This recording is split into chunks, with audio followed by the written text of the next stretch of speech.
ആനന്ദത്തിന് പല മാർഗങ്ങളുണ്ട് മനുഷ്യർക്കും പ്രകൃതിക്കുമൊക്കെ. ഒരു കുയിലിന് മാവിന്റെ തളിര് തിന്നാൽ, മൃദുലമായ തളിര് തിന്നാൽ അതിന് നല്ല സുഖവും ആനന്ദവും ഉണ്ടാകും. മാന്തളിർ തിന്നു മതിച്ചോരീളം കൂയിൽ പൂന്തേൻ കൂഴമ്പാൽ നിൻ കർണയുഗ്മം ചാലേ നീറപ്പാനായുന്മേഷമേളത്തോ ഉടക്കൂഴലിടയ്ക്കുതീടുന്നു.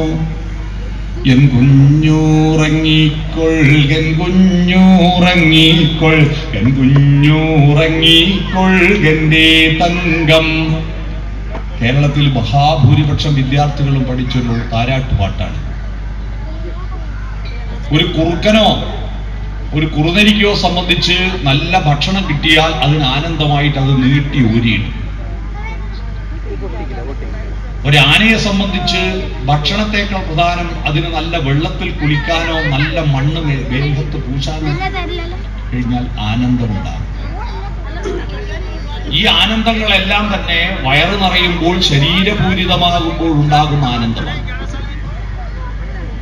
എന്നാൽ ഹൃദയവും മനസ്സും നിറഞ്ഞ് പദാർത്ഥനിഷ്ഠമല്ലാതെ ചിന്താനിഷ്ഠവും ആർദ്രനിഷ്ഠവും സൗന്ദര്യബോധാധിഷ്ഠിതവും ധാർമ്മികനിഷ്ഠവുമായ ആനന്ദമുണ്ടാകുന്ന ഒരേ ഒരു ജീവി മനുഷ്യനാണ്. അതുകൊണ്ട് ആനന്ദത്തിന്റെ ഉറവിടങ്ങൾ ഈ പ്രകൃതിയിൽ എല്ലായിടത്തും കണ്ടെത്താൻ മനുഷ്യന് കഴിയും.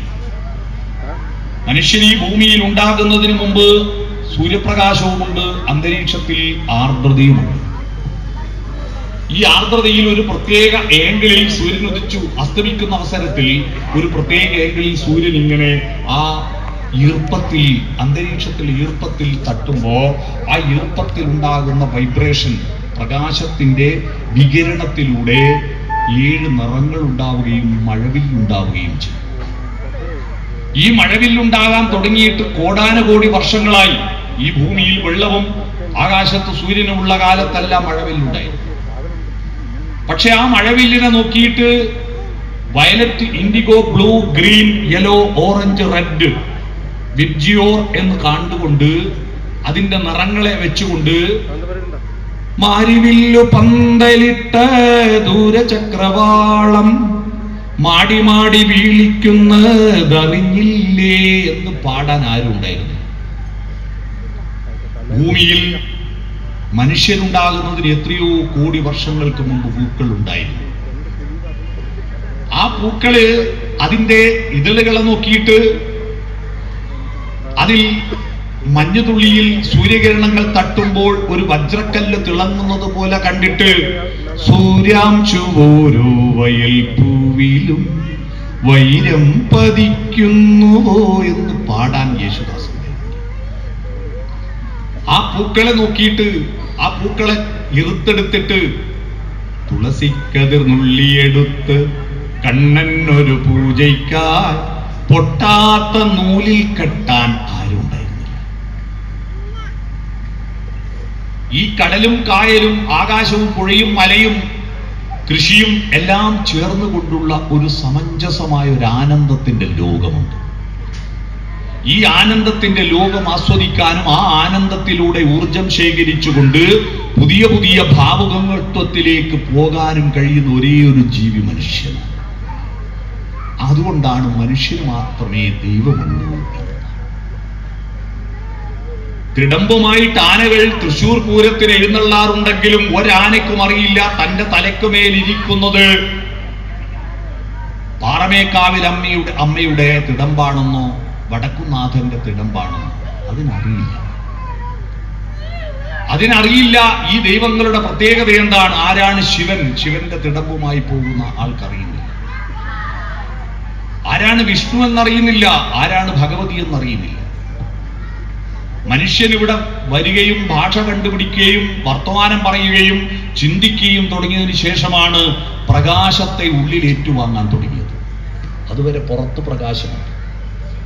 പക്ഷിമൃഗാദികൾക്കെല്ലാം പുറത്ത് പ്രകാശം ആസ്വദിക്കാൻ കാണാൻ പറ്റും. അവർക്കെല്ലാം കണ്ണുണ്ട്. ആ കണ്ണിന് കൃഷ്ണമണിയുണ്ട്, ലെൻസുണ്ട്, റെറ്റിനയുണ്ട്. ആ റെറ്റിനയിൽ പതിയുന്ന ദൃശ്യങ്ങൾ എന്താണെന്ന് അവർക്ക് മനസ്സിലാവുകയും ചെയ്യും. പക്ഷെ അകക്കണ്ണെന്ന് പറയുന്ന ഒരു സാധനമുണ്ട്. കടമ്മനിട്ടയുടെ ഒരു കവിതയിൽ പറയുന്നു, കണ്ണു വേണം അകത്തും പുറത്തും. ആ അകത്തെ കണ്ണ് എന്ന് പറയുന്ന ആ അകക്കണ്ണിൽ നിന്നാണ് ദൈവമുണ്ടാകുന്നത്, ബാഹ്യക്കണ്ണിൽ നിന്ന്. ആ അകക്കണ്ണ് വളർത്തുമ്പോൾ ആ അകക്കണ്ണ് പുറത്ത് കാണണമെങ്കിൽ ഉള്ളിൽ വെളിച്ചമുണ്ടാകും. ഉള്ളിൽ വെളിച്ചമുണ്ടാകാനാണ് ഭാരതത്തിൽ ആദ്യത്തെ പ്രാർത്ഥനയുണ്ടായിരുന്നത്. ദൈവമേ എനിക്ക് ലോട്ടറി അടിക്കണമെന്നല്ല, ദൈവമേ എനിക്ക് എൻ്റെ കുട്ടിക്ക് ഫുൾ എ പ്ലസ് വാങ്ങി കൊടുക്കണമെന്നൊന്നും അല്ല. ഭാരതത്തിലെ ആദ്യത്തെ പ്രാർത്ഥന ഓം നമ ശിവായ, ഓം നാരായണായ, ഗംഗണപതിയേ നമ എന്നൊന്നുമല്ല. ആദ്യത്തെ പ്രാർത്ഥന അകത്ത് വെളിച്ചം തരുന്ന പ്രകാശമേ സൂര്യ വരൂ. അപ്പൊ രണ്ട് ലോകമുണ്ട്, ബാഹ്യലോകവും ആന്തരിക ലോകവും. ഉള്ളിലെ ലോകം കാണുന്നതിനെയാണ് അതിന്റെ ഫിലോസഫി ദർശനം എന്ന് പറയുക. നമ്മുടെ ഭാരതത്തിലെ ദൈവവിശ്വാസത്തിന്റെ ഏറ്റവും പ്രധാനപ്പെട്ട അടിത്തറ ആന്തരികമായ ദർശനമാണ്, ബാഹ്യമായ ദർശനമല്ല. ഉച്ചിയിലിരുമൂടി കിട്ടുമായി വരുന്നു ഞാൻ, അച്ഛൻ കോവിലയ്യപ്പ രക്ഷയേകൂ. സത്യമാം 18 തൃപ്പടിയേറുമ്പോൾ ദർശനം നൽകണേ തമ്പുരാനേ. ഇത് ദർശനമാണ്. യോഗപട്ടാസനസ്ഥനായിരിക്കുന്ന ധർമ്മശാസ്താവിന്റെ വിഗ്രഹം എന്റെ കണ്ണുകൊണ്ട് കാണാൻ കഴിയണമേ എന്നാണോ? വിഗ്രഹം എന്ന് പറയുന്നത് ഈ ദർശനത്തിന്റെ അടിത്തറ അറിയാത്ത അപ്രബോധികൾക്കുള്ളതാണെന്നാണ് കൃത്യമായി നിർവചിച്ചു വെച്ചിരിക്കുന്നത്. 4 തരം ദൈവപ്രാർത്ഥനകളുണ്ട്. അഗ്നിർദേവോ ദ്വിജാതീനാം മുനീനാം ഹൃദിദൈവതം പ്രതിമാം അപ്രബോധീനാം സർവത്ര സമദർശിനാം. അഗ്നിർദേവോ ദ്വിജാതീനാം, അഗ്നിയിലാണ് ദ്വിജന്മാർക്ക് ദൈവം. അവര് ഹോമം നടത്തും. ബ്രാഹ്മണർക്ക് അവർ ഹവിസ്സുകൾ അഗ്നിയിൽ സമർപ്പിച്ച് ഈ അഗ്നിയിലൂടെയാണ് അവർ ദൈവത്തിൽ കൊടുക്കുക. മുനീനാം ഹൃദിദൈവതം, മുനിമാർക്ക് ഹൃദയത്തിലാണ് ദൈവം, ബാഹ്യത്തിലല്ല, ആന്തരികമായി. ഇവിടുന്ന് അടുത്താണല്ലോ വടകര സിദ്ധാശ്രമം. ആ ആശ്രമത്തിലെ ശിവാനന്ദ പരമഹംസരുടെ സിദ്ധവേദം എന്നൊരു പുസ്തകമുണ്ട്. ആ പുസ്തകം വായിച്ചാൽ മനസ്സിലാവും. അന്തരാത്മാവിൽ ദൈവത്തെ കാണുന്നു, ഉള്ളിന്റെ ഉള്ളിൽ ദൈവത്തെ കാണുന്ന പുസ്തകം. പ്രതിമാം അപ്രബോധീന, നമുക്കിതൊന്നും അറിയില്ല, നമുക്കിതിന്റെ ഗഹനമായ ആഴങ്ങളിലേക്ക് ഇറങ്ങാൻ നേരമില്ലല്ലോ. എം.എൻ. പാലൂരിന്റെ ഒരു കവിതയുണ്ട്, എന്റെ ഗുരുവായൂരപ്പ നിൻ തിരുനാമം പാടാൻ എന്നുടെ നാവിനിടയില്ല, നിന്നെ സ്തുതിക്കാൻ എന്റെ കൈകൾ കൊഴിവില്ല, നിന്റെ നടക്കൽ ഒമിക്കലിക്കലി വിറ്റ് നടക്കലെനിക്ക് പണിയും. പണ്ട് ഗുരുവായൂർ തൊഴാൻ വരുന്നവർക്ക് ഈ പേസ്റ്റും ബ്രഷൊന്നും വരുന്നതിന് മുമ്പ് അവർക്ക് പല്ല് തേക്കാൻ ഉമിക്കരിയും ഈർക്കലിയും വിൽക്കാൻ കുറെ ആൾക്കായിരുന്നു. പല്ല് തേക്കാൻ ഉമിക്കരി കാണാത്ത കുട്ടികളായി പതിവുണ്ട്. അതുപോലെ നാവ് പഠിക്കാൻ ഈർക്കലി. നിന്റെ നാമം പാടാൻ എന്റെ നാവിന് നേരില്ല, നിന്നെ തൊഴാൻ എന്റെ കൈ കൊഴിവില്ല, കാരണം നിന്റെ നടക്കൽ ഉമിക്കരി ഈർക്കലി വിറ്റ് നടക്കൽ എനിക്ക് പണി. ജീവിത പ്രയാസങ്ങളിൽ അതിജീവനത്തിനു വേണ്ടിയിട്ടുള്ള പോരാട്ടത്തിനിടയിൽ ഈ ദർശനങ്ങളെ പറ്റിയൊന്നും പഠിക്കാനും ഉപനിഷത്തുകളും വേദങ്ങളൊന്നും പഠിക്കാനും സാധാരണ മനുഷ്യർ കേടുന്ന സമയം. അവരെ സംബന്ധിച്ച് നമ്മൾ കെമിസ്ട്രീന്റെ ടീച്ചർ ലാബറട്ടറിയിലൊന്നും കൊണ്ടുപോകാൻ നേരമില്ലാതിരിക്കുമ്പോൾ വിരൽ കാണിച്ചിട്ട് ഒരു ടെസ്റ്റ് ട്യൂബാണെന്ന് വിചാരിക്കുക എന്ന് പറയില്ലേ, അതുപോലെ ഇത് ദൈവമാണെന്ന് സങ്കല്പിക്കുക. പ്രതിമയിൽ, അപ്രബോധികൾക്ക് പ്രതിമയിലാണ് ദൈവം. 4ാമത്തെ ഒരു ദർശനം, അതാണ് ഭാരതം ലോകത്തിന് സംഭാവന. ഇത്ര മനോഹരം. സർവത്ര സമദർശിനാം, സമദർശികൾക്ക് എല്ലായിടത്തും ദൈവമാണ്. ആ ദൈവം സമദർശി, എല്ലായിടത്തും ദൈവത്തെ സങ്കല്പിക്കുന്ന ഒരു വിശാല കാഴ്ചപ്പാടാണ് ഭാരതം ലോകത്തിന് മുന്നിൽ സംഭാവന ചെയ്യുന്നത്. അതാണ് അദ്വൈതം. 2 അല്ല, 1. എല്ലാറ്റിലുമുണ്ട് ദൈവം. ആ ഒരു ദർശനമാണ് ശബരിമലയിൽ പോകുമ്പോൾ കാണുന്ന ദർശനം.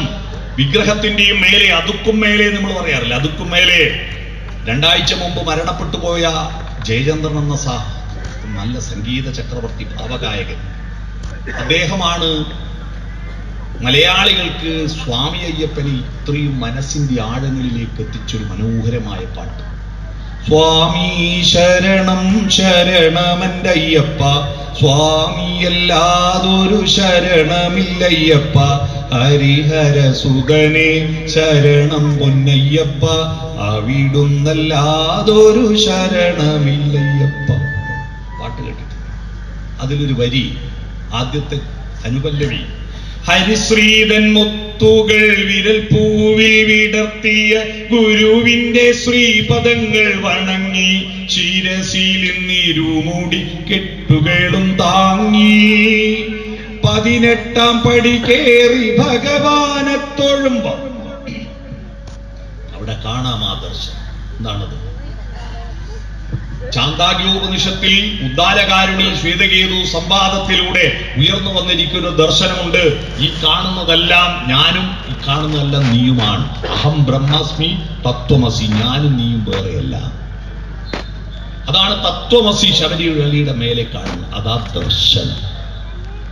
ഈ വെളിച്ചം നമ്മുടെ ഉള്ളിൽ ഇല്ലാത്തത് കൊണ്ടാണ് ഉപരിപ്ലവമായ ഭക്തിയും പ്രാർത്ഥനകളും ഉത്സവങ്ങളും തറകളും ഘോഷയാത്രകളും ഒക്കെ വളരുന്നത് കൊണ്ടാണ് ഭക്തി വളരുമ്പോഴും അതിനാനുപാതികമായി നമ്മുടെ നാട്ടിൽ സ്നേഹം വളരാത്തത്, അതിനാനുപാതികമായി ധർമ്മം വളരാത്തത്, അതിനാനുപാതികമായി മൂല്യബോധം വളരാത്തത്, അതിനാനുപാതികമായി സംസ്കാരം വളരാത്തത്. അമ്പലങ്ങളും സ്കൂളുകളും എത്ര നന്നായി, പണ്ട് നമ്മൾ പഠിച്ച സ്കൂൾ പോലെയാണോ ഇപ്പോഴത്തെ സ്കൂൾ? എത്ര നല്ല സ്കൂളാണ്, എത്ര നല്ല ടെക്സ്റ്റ് ബുക്കാണ്, എത്ര നല്ല അധ്യാപകരാണ്, എന്ത് നല്ല കരിക്കുലമാണ്. അമ്പലങ്ങളോ? അന്തിത്തിരി കത്തിക്കുവാൻ പോലും കഴിവില്ലാത്ത ആയിരക്കണക്കിന് അമ്പലങ്ങൾ ഉണ്ടായിരുന്നു നമ്മുടെ നാട്ടിൽ. ഇന്ന് BPL ലിസ്റ്റിൽപ്പെട്ട ഏതും അമ്പലമുണ്ടോ? ഇല്ല. എല്ലാ അമ്പലങ്ങളും ദാരിദ്ര്യരേഖയെ മറികടന്നു നല്ല ഉത്സവമാണ്. എത്ര നല്ല ശ്രീകോവിലാണ്, എത്ര നല്ല നടപ്പന്തലാണ്, തിടപ്പള്ളിയാണ്, കൊടിമരമാണ്, അഗ്രശാലയാണ്, ചുറ്റമ്പലമാണ്. എല്ലാം ഗംഭീരമാകുന്നു. ഉത്സവങ്ങളും ഗംഭീരമാകുന്നു, ഘോഷയാത്രകൾ ഗംഭീരമാകുന്നു. ഒരു കമ്മിറ്റിയും കടത്തിലാവുന്നില്ല. ഇഷ്ടംപോലെ വഴിപാടും സംഭാവനയും കിട്ടുന്നു. അപ്പോ അമ്പലങ്ങളും ഉത്സവങ്ങളും പ്രാർത്ഥന, ഭക്തജനങ്ങളുടെ എണ്ണവും കൂടുന്നു, അതും കൂടുന്നു. എല്ലാ കുട്ടികളും പഠിക്കുന്നു. അക്ഷരമറിയാത്ത ആരുമില്ല. ഇതൊക്കെ എന്തിനാ ലക്ഷ്യം വെക്കുന്നത്? ദൈവത്തിനാണ്. ഇതൊക്കെ ചെയ്തിട്ട് ദൈവം ശക്തിപ്പെടാനാണോ? ദൈവം എന്ന് പറയുന്നത് ശക്തിപ്പെടും. ദൈവം സർവശക്തനായ ദൈവത്തിനെ പിന്നീ ശക്തിപ്പെടുത്തണം. ഒരു വൈദ്യര് മരുന്നരക്കാൻ പറഞ്ഞു. വൈദ്യർക്ക് കണ്ണ് കാണില്ല.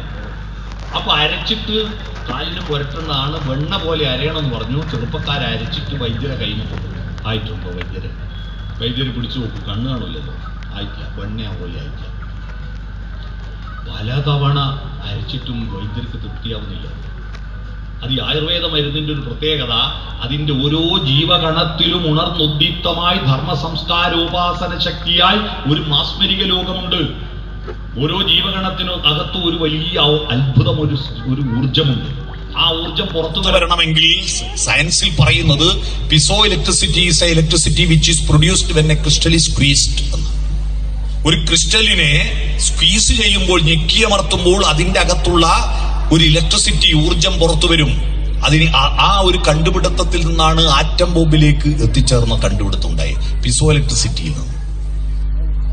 അതുപോലെയാണ് ഇത് ഞെക്കി അരയുമ്പോഴാണ് അതിന്റെ മൂല്യം പുറത്തു വരിക. അതുകൊണ്ടാണ് നമ്മൾ ഈ മിക്സിയിലിട്ട് അരച്ച ചമ്മന്തിക്ക് ടേസ്റ്റ് ഇല്ല, അമ്മിയിലിട്ട് അരച്ച ചമ്മന്തിക്ക് നല്ല ടേസ്റ്റ് ഉണ്ടെന്ന് പറയാൻ കാരണം മിക്സിയിൽ ഇങ്ങനെ ബ്ലേഡ് കൊണ്ട് നുറുക്കലല്ലാതെ ഇത് ഞെക്കി അരക്കലില്ലല്ലോ. അമ്മീമിലിട്ട് അരക്കുമ്പോൾ ഞെക്കി അരക്കലാണ്, അതിന്റെ യഥാർത്ഥ സത്ത് പുറത്തു വരും. അത് കഴിച്ചാൽ ഔഷധമാണ്, അതിന് വയറ്റിൽ ഒരു കുഴപ്പം ഉണ്ടാവില്ല. മറ്റേത് നുറുക്കല. പ്രത്യേകിച്ച് തേങ്ങയെല്ലാം ഒപ്പിക്കാം. മുളകില്ലേ, മുളക് നുറുക്കി അരച്ചാൽ ഇത് നുറുങ്ങുക എന്നല്ലാതെ ആ നുറുക്ക് മുഴുവൻ വയറ്റിന് പോയി പറ്റിയിട്ടാണ് അൾസർ പോലുള്ള സുക്കേട് വരുന്നത്. എന്നാ അമ്മീമിലിട്ട് 2 വലി വലിച്ചാൽ അത് ക്ലിയറായി. അപ്പൊ ഈ വൈദ്യർക്ക് ഇത് തൃപ്തിയാവുന്നില്ല, ആയിട്ടില്ല, അരച്ചിട്ടില്ല എന്ന് പറഞ്ഞിട്ട് പൊടിച്ചു നോക്കിയിട്ട് ആയിട്ടില്ല എന്ന് പറയുന്നു. സഹികെട്ട ചെറുപ്പക്കാര് വെണ്ണ പോലെ അരയണമെന്ന് പറഞ്ഞിട്ട് അവസാനം ആത്ത് പോയിട്ട് കുറച്ച് വെണ്ണ എന്നെ എടുത്തുകൊണ്ടെത്തിട്ട് വൈദ്യരെ കഴിഞ്ഞു. ഇയാൾക്ക് കണ്ണ് കാണാത്തതുകൊണ്ട് വെണ്ണയാണോ മരുന്നാണോ തിരിയില്ല. വെണ്ണ കൊടുത്തിട്ട് പറഞ്ഞു, എങ്ങനെയുണ്ട് വൈദ്യരെ, മരുന്നായിട്ടുണ്ടോ? വെണ്ണ പിടിച്ചു നോക്കിയിട്ട് വൈദ്യുതി പറഞ്ഞു ആയിട്ടിടോ വെണ്ണ പോലെ അരയണമെന്ന് പറഞ്ഞിട്ട് പറഞ്ഞു മടക്കിയാണ്. വെണ്ണ പോലും മടക്കുക വെണ്ണ പോലെ അരയണമെന്ന് പറഞ്ഞു. അതുപോലെ എല്ലാം തികഞ്ഞിരിക്കുന്ന ദൈവത്തെ, ശക്തിപ്പെട്ടിരിക്കുന്ന ദൈവത്തെ പിന്നെ നമ്മൾ വകയിൽ ശക്തിപ്പെടുത്തണോ? വേണ്ട. ശക്തിപ്പെടുത്തേണ്ടത് എവിടെയാ?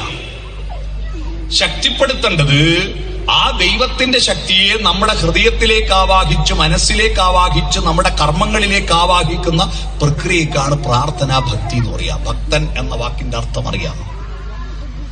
ഭക്തൻ എന്ന വാക്കിന്റെ അർത്ഥം വഴിപാട് കഴിച്ചവൻ, ജപിച്ചവൻ, ചന്ദനം പൂശിയവൻ, പൊട്ടുതൊട്ടവൻ ഒന്നുമില്ല ഭക്തൻ. ഭക്തൻ എന്ന വാക്കിനർത്ഥം ഭാ എന്ന് പറഞ്ഞ പ്രകാശം എന്നാണ്. പ്രകാശം ഉള്ളിലേന്തിയവനാണ് ഭക്തൻ. ആ പ്രകാശത്തെയാണ് ആദ്യം പ്രാർത്ഥിച്ചത്. മനസ്സാകുന്ന പത്മതീർത്ഥത്തെ പത്മതീർത്ഥമേ ഉണരൂ, മാനസ പത്മതീർത്ഥമേ ഉണരൂ, അഗ്നിരഥത്തിലുദിക്കുമുഷസ്സിനർഘ്യം നൽകൂ, ഗന്ധർവസ്വരഗംഗയൊഴുകൂ, ഗായത്രികൾ പാടൂ. അർഘ്യം കൊടുക്കണം. എന്താ അർഘ്യം അറിയാവോ?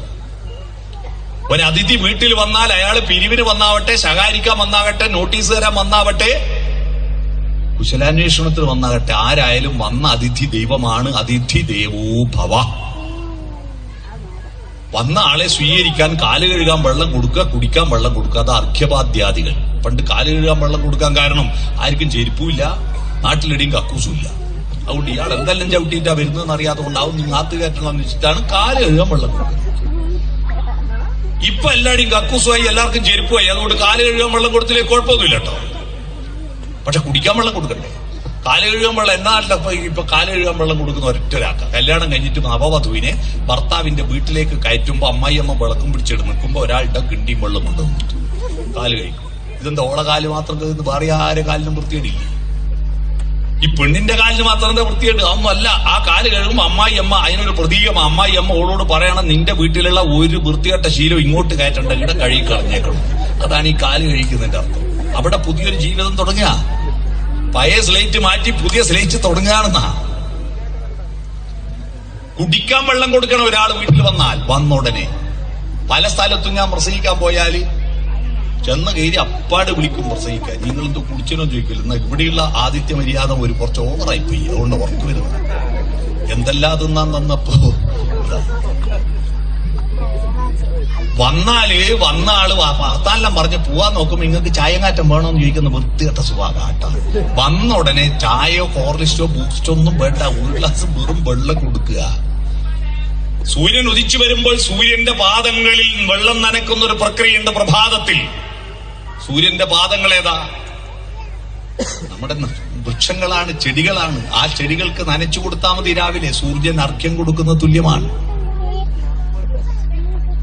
അർഘ്യം അഗ്നിരഥത്തിലുദിക്കുമുഷസ്സിനർഘ്യം നൽകൂ, ഗന്ധർവസ്വരഗംഗയൊഴുകൂ, ഗായത്രികൾ പാടൂ.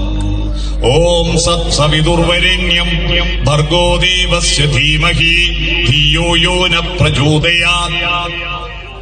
ഇതാണ് ആദ്യത്തെ പ്രാർത്ഥന. വേദങ്ങളുടെ മൂലമന്ത്രമാണ് സൂര്യഗായത്രി. ആ സൂര്യനെ നമ്മൾ വേണ്ടത്ര മൈൻഡ് ചെയ്യുന്നില്ല. ആ സൂര്യനെ പ്രാർത്ഥിക്കുന്നതിൽ നിന്നാണ് എല്ലാ ദൈവപ്രാർത്ഥനകളും ഉണ്ടായത്. അതുകൊണ്ടാണ് ശ്രീരാമൻ പോലും സൂര്യനെ പ്രാർത്ഥിച്ചത്. ശ്രീരാമൻ പ്രാർത്ഥിച്ചത് 3 ദൈവങ്ങളെയാണ്. നമ്മളെല്ലാം രാമരാമ ജപിക്കുന്നില്ലേ? എന്നാൽ രാമൻ പ്രാർത്ഥിച്ചത് 3 ദൈവങ്ങളെയാ. ഒന്ന്, വനയാത്രക്കിടയിൽ ശൃംഗിവേര രാജ്യത്തേക്ക് കടക്കണമെങ്കിൽ ഗംഗ കടക്കണം. ആ ഗംഗ കടക്കുമ്പോ ഗംഗയെ പ്രാർത്ഥിക്കുന്നു, പുഴയെ പ്രാർത്ഥിക്കുന്നു. ആ പുഴ രാമന്റെ ദൈവമാണ്. പക്ഷെ നമുക്ക് പുഴകൾ എന്ന് പറയുന്നത് മാലിന്യം ഒഴുക്കുന്ന അഴുക്കുചാലാണ് അല്ലേ? എന്നിട്ട് വലിയ അമ്പലമൊന്നും പറയുന്നു. ഒരു പുതുമഴ പെയ്യുമ്പോഴേക്ക് പുഴയിലും തോട്ടിലും സകല കുപ്പിയും പ്ലാസ്റ്റിക് ഒഴുക്കി വിട്ടിട്ട് വലിയ വർത്തമാനം പറയും.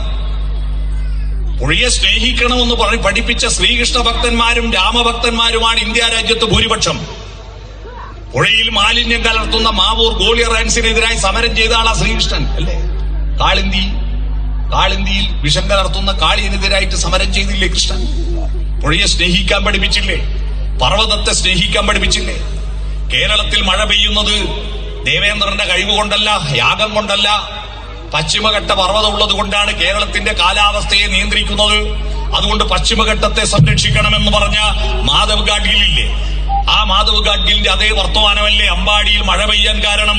ദേവേന്ദ്രനല്ല. അതുവരെ ദേവേന്ദ്രന് പൂജ കൊടുക്കും ആളുകൾ, ഗോപന്മാരെല്ലാം ഇങ്ങനെ പാലും നെയ്യും മോരും എല്ലാം ഇങ്ങനെ കൊണ്ടുപോയിട്ട് ദേവേന്ദ്രൻ ഒഴിച്ചു കൊടുത്തിട്ട് ദേവേന്ദ്രൻ ഇങ്ങനെ സന്തോഷിക്കും. അങ്ങനെ സന്തോഷിക്കുമ്പോ ആകാശത്ത് നല്ല പെരുമ്പറ മുഴക്കും ദേവന്മാര്.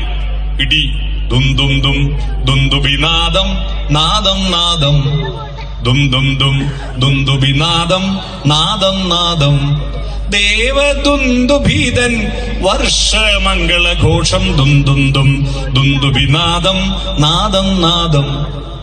ഇന്ദ്രധനുസ്സേന്തി വരുന്ന ഘനാഘനസേനകളെ വന്നാലും ഈതിയിലേ ഈതിയിലേ ഈതിയിലേ ദേവദുന്ദുഭീതൻ വർഷമംഗളഘോഷം. കൃഷ്ണൻ പറഞ്ഞു, പൊട്ടന്മാരെ, ദേവേന്ദ്രനൊന്നുമല്ല മഴ പെയ്ക്കുന്നത്. അമ്പാടിയിൽ മഴ പെയ്യുന്നത് ഗോവർദ്ധന പർവ്വതത്തെ മേഘങ്ങളെ തടഞ്ഞു നിർത്തുന്ന ഗോവർദ്ധന പർവ്വതം ഉള്ളത് കൊണ്ടാ. അതുകൊണ്ട് പർവ്വതത്തെ പൂജിക്കണമെന്ന് പറഞ്ഞ ശ്രീകൃഷ്ണനെ ഭജിക്കുകയും JCB ഉപയോഗിച്ചിട്ട് കുന്നിടിക്കുകയും ചെയ്താൽ എങ്ങനെയാ ദൈവഭക്തിയാവുന്നത്? നമ്മുടെ നാട്ടിലെ ഏറ്റവും പ്രധാനപ്പെട്ട ആൾ ആരാ? JCB ആണല്ലോ. എല്ലാത്തിനും JCB ആണല്ലോ. എന്താ JCBന്റെ ഫുൾ ഫോം അറിയാവോ? എന്താ JCB? ഞാൻ കഴിഞ്ഞ ദിവസം ഒരു സ്ഥലത്ത് ഉപയോഗിച്ചപ്പോ ഒരു കുട്ടി പറഞ്ഞു, JCB എന്ന് പറഞ്ഞാൽ ജോറായിട്ട് കോരലുണ്ടായിരുന്നു.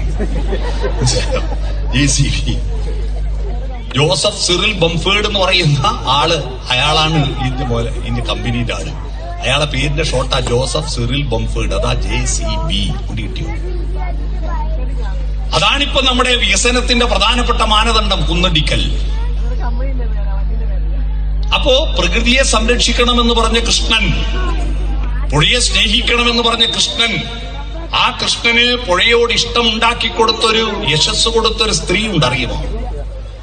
കൃഷ്ണന്റെ യശസ് കൊടുത്തൊരു സ്ത്രീ അറിയാമോ? കൃഷ്ണൻ ഒരു ദിവസം ഓടക്കുഴലുമായിട്ട് യമുനാ നദിയുടെ തീരത്ത് പോയിരുന്നിട്ട് രാഗങ്ങളോരോന്നേ ഗോകുല നായകൻ മേളം കലർന്നങ്ങോ പാടുന്നേരം.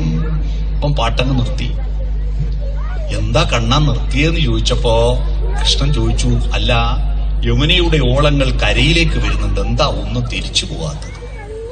ന്യായമായൊരു ചോദ്യമല്ലേ? കുട്ടികളെ ചോദ്യങ്ങളാണ് പ്രധാനം. അമ്മമാരും രക്ഷിതാക്കളും ശ്രദ്ധിക്കേണ്ടത് ചോദ്യമാ പ്രധാനം, ഉത്തരമല്ല പ്രധാനം. നമ്മളെ കുട്ടികൾ ഉത്തരം പഠിക്കുന്നു, തെറ്റാണത്. ഉത്തരം പഠിക്കുകയല്ല വേണ്ട, ഉത്തരത്തിലെത്തണം. ഞാൻ സിമ്പിളായിട്ടൊരു ചോദ്യം നിങ്ങളോട് ചോദിക്കാം. ഉള്ളവരില്ലാത്തവരോടാണോ ചോദിക്കേണ്ടത്, ഇല്ലാത്തവരുള്ളവരോടാണോ ചോദിക്കേണ്ടത്? നിങ്ങൾ ആലോചിച്ചു. എന്റെ കയ്യിൽ ഡയറി ഉണ്ട്, നിങ്ങളുടെ കയ്യിൽ ഡയറി ഇല്ല. നിങ്ങൾക്ക് ഡയറി വേണമെങ്കിൽ ഇല്ലാത്ത നിങ്ങൾ ഉള്ള എന്നോട് ചോദിക്കേണ്ടത്, ഉള്ള ഞാൻ ഇല്ലാത്ത നിങ്ങളോടാണ്. ഇല്ലാത്തവരുള്ളവരോടല്ലേ ചോദിക്കേണ്ടത്? അറിവുള്ളത് അധ്യാപകർക്കാണോ കുട്ടികൾക്കാണോ? അധ്യാപകർക്കാ ഒരു അറിവുള്ളത്. അറിവില്ലാത്ത ആർക്കാ? കുട്ടികൾക്കല്ലേ. അപ്പൊ ഇല്ലാത്തവരുള്ളവരോടല്ലേ ചോദിക്കേണ്ടത്? അപ്പൊ ചോദ്യം ചോദിക്കേണ്ട ആരാ? കുട്ടികള്. ഉത്തരം പറയേണ്ട ആരാ? മാഷന്മാർ അല്ലേ? ഇപ്പൊ ഇപ്പാരെ ചോദ്യം ചോദിക്കുന്നത്? മാഷന്മാർ. ഉത്തരം പറയേണ്ട ആരാ? കുട്ടികള്. ഉത്തരം അറിയ കുട്ടികൾ സ്കൂളിൽ പോകും. ഉത്തരം അറിയായിട്ടല്ലേ പോകുന്നത്. ഇനി ഏത് ഉത്തരം ചോദിക്കുന്നത്? മോളിങ്ങോട്ട് വാ, സ്റ്റേജിലേക്ക് ഏപ്പാ. ഏറെ സ്ഥലമുണ്ടോ?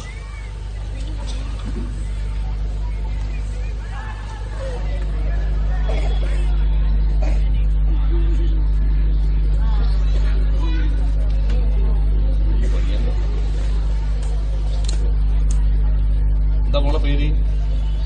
പേജ് എവിടെ ഇരിക്കും? ഇവിടെ എത്രാം ക്ലാസ്സിലാണ് പഠിക്കുന്നത്?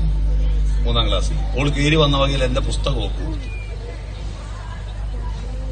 എന്തിനാവോ ഏതിനാവോ? ഞാൻ കൊടുത്തോണ്ട് ഓള് വാങ്ങി അല്ലേ? എന്തിനാ വാങ്ങിയെന്നോളറിയോ? ഇപ്പോൾ എന്തിനാ കൈമ പിടിക്കുന്നത്? ഞാൻ ചോദിക്കുമ്പോ തിരിച്ചു തരാനല്ലേ? എന്നാ തന്ന് ഇയാളെന്നോടെ പൊട്ടംകളി കളിക്കുന്നു തോന്നിയില്ലേ? ഇതാണ് നമ്മുടെ വിദ്യാലയങ്ങളിൽ നടക്കുന്ന. അധ്യാപകര് കുറെ ഉത്തരം കുട്ടികൾക്ക് കൊടുക്കും, കുട്ടികൾ വാങ്ങും. മാഷ് തന്നാ വാങ്ങണ്ടേ?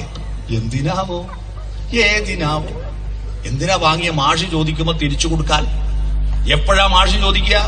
പരീക്ഷയ്ക്ക് ചോദിച്ചു, തിരിച്ചു കൊടുത്തു. ഞാൻ ചോദിച്ചപ്പോ വേദിക പുസ്തകം എനിക്ക് തന്നില്ലേ? ഇപ്പൊ വേദികയുടെ കയ്യിൽ പുസ്തകമുണ്ടോ? പരീക്ഷ കഴിഞ്ഞാൽ കുട്ടികളെ കയ്യിൽ ഉത്തരവുണ്ടാ? 8 കഴിഞ്ഞ് 9 8 ഉണ്ടാ? 9 കഴിഞ്ഞ് 10 9 പോയി. 10 കഴിഞ്ഞ് +1 ചേരുമ്പോ 10 പോയി. മാഷ് തന്ന മാഷക്ക് തിരിച്ചു കൊടുത്തിട്ട് പോരാൻ ഇത്ര രാവിലെ കുളിച്ചൊരുങ്ങി ഈ പുസ്തകവും കൊണ്ട് 4 ചുമരുകൾക്കുള്ളിൽ 1 കൊല്ലം മുഴുവൻ ഇങ്ങനെ ക്ലാസ്സിൽ ഇരിക്കുന്നത് എന്തിനാ? തന്നോ തിരിച്ചു കൊടുത്ത് പോരാനോ? എന്ത് വിഡ്ഢിത്തമാണ് ഈ നടക്കുന്നത്? അതിനു പകരം ചോദ്യം ചോദിക്കുന്ന കുട്ടികൾ ഉണ്ടാവണം. മനസ്സിലായോ? പിടിച്ചുപോയോ? ചോദ്യം ചോദിക്കണം. ചോദ്യമാണ് പ്രധാനം. മനസ്സിലായോ? ചോദ്യമാണ് പ്രധാനം. ഞാൻ ഒരു ചോദ്യം ചോദിക്കട്ടെ? എന്റെ സ്കൂൾ എത്രാം ക്ലാസ്സാ? 3rd B. എന്റെ സ്കൂൾ 1 വലുത് 2 വലുത്? 1 2 3 എന്നുള്ള എണ്ണത്തിലേതാ വലുത്? 1 2 1 or 2 വലുത്? അങ്ങനെയൊന്നുമില്ലേ? 1 2 3 എന്നുള്ള നമ്പറിൽ ഏതാ വലിയ നമ്പർ? അല്ല, 1 2 1 2 വലുത്? 2. എന്റെ അച്ഛൻ എത്ര മക്കളുണ്ട്?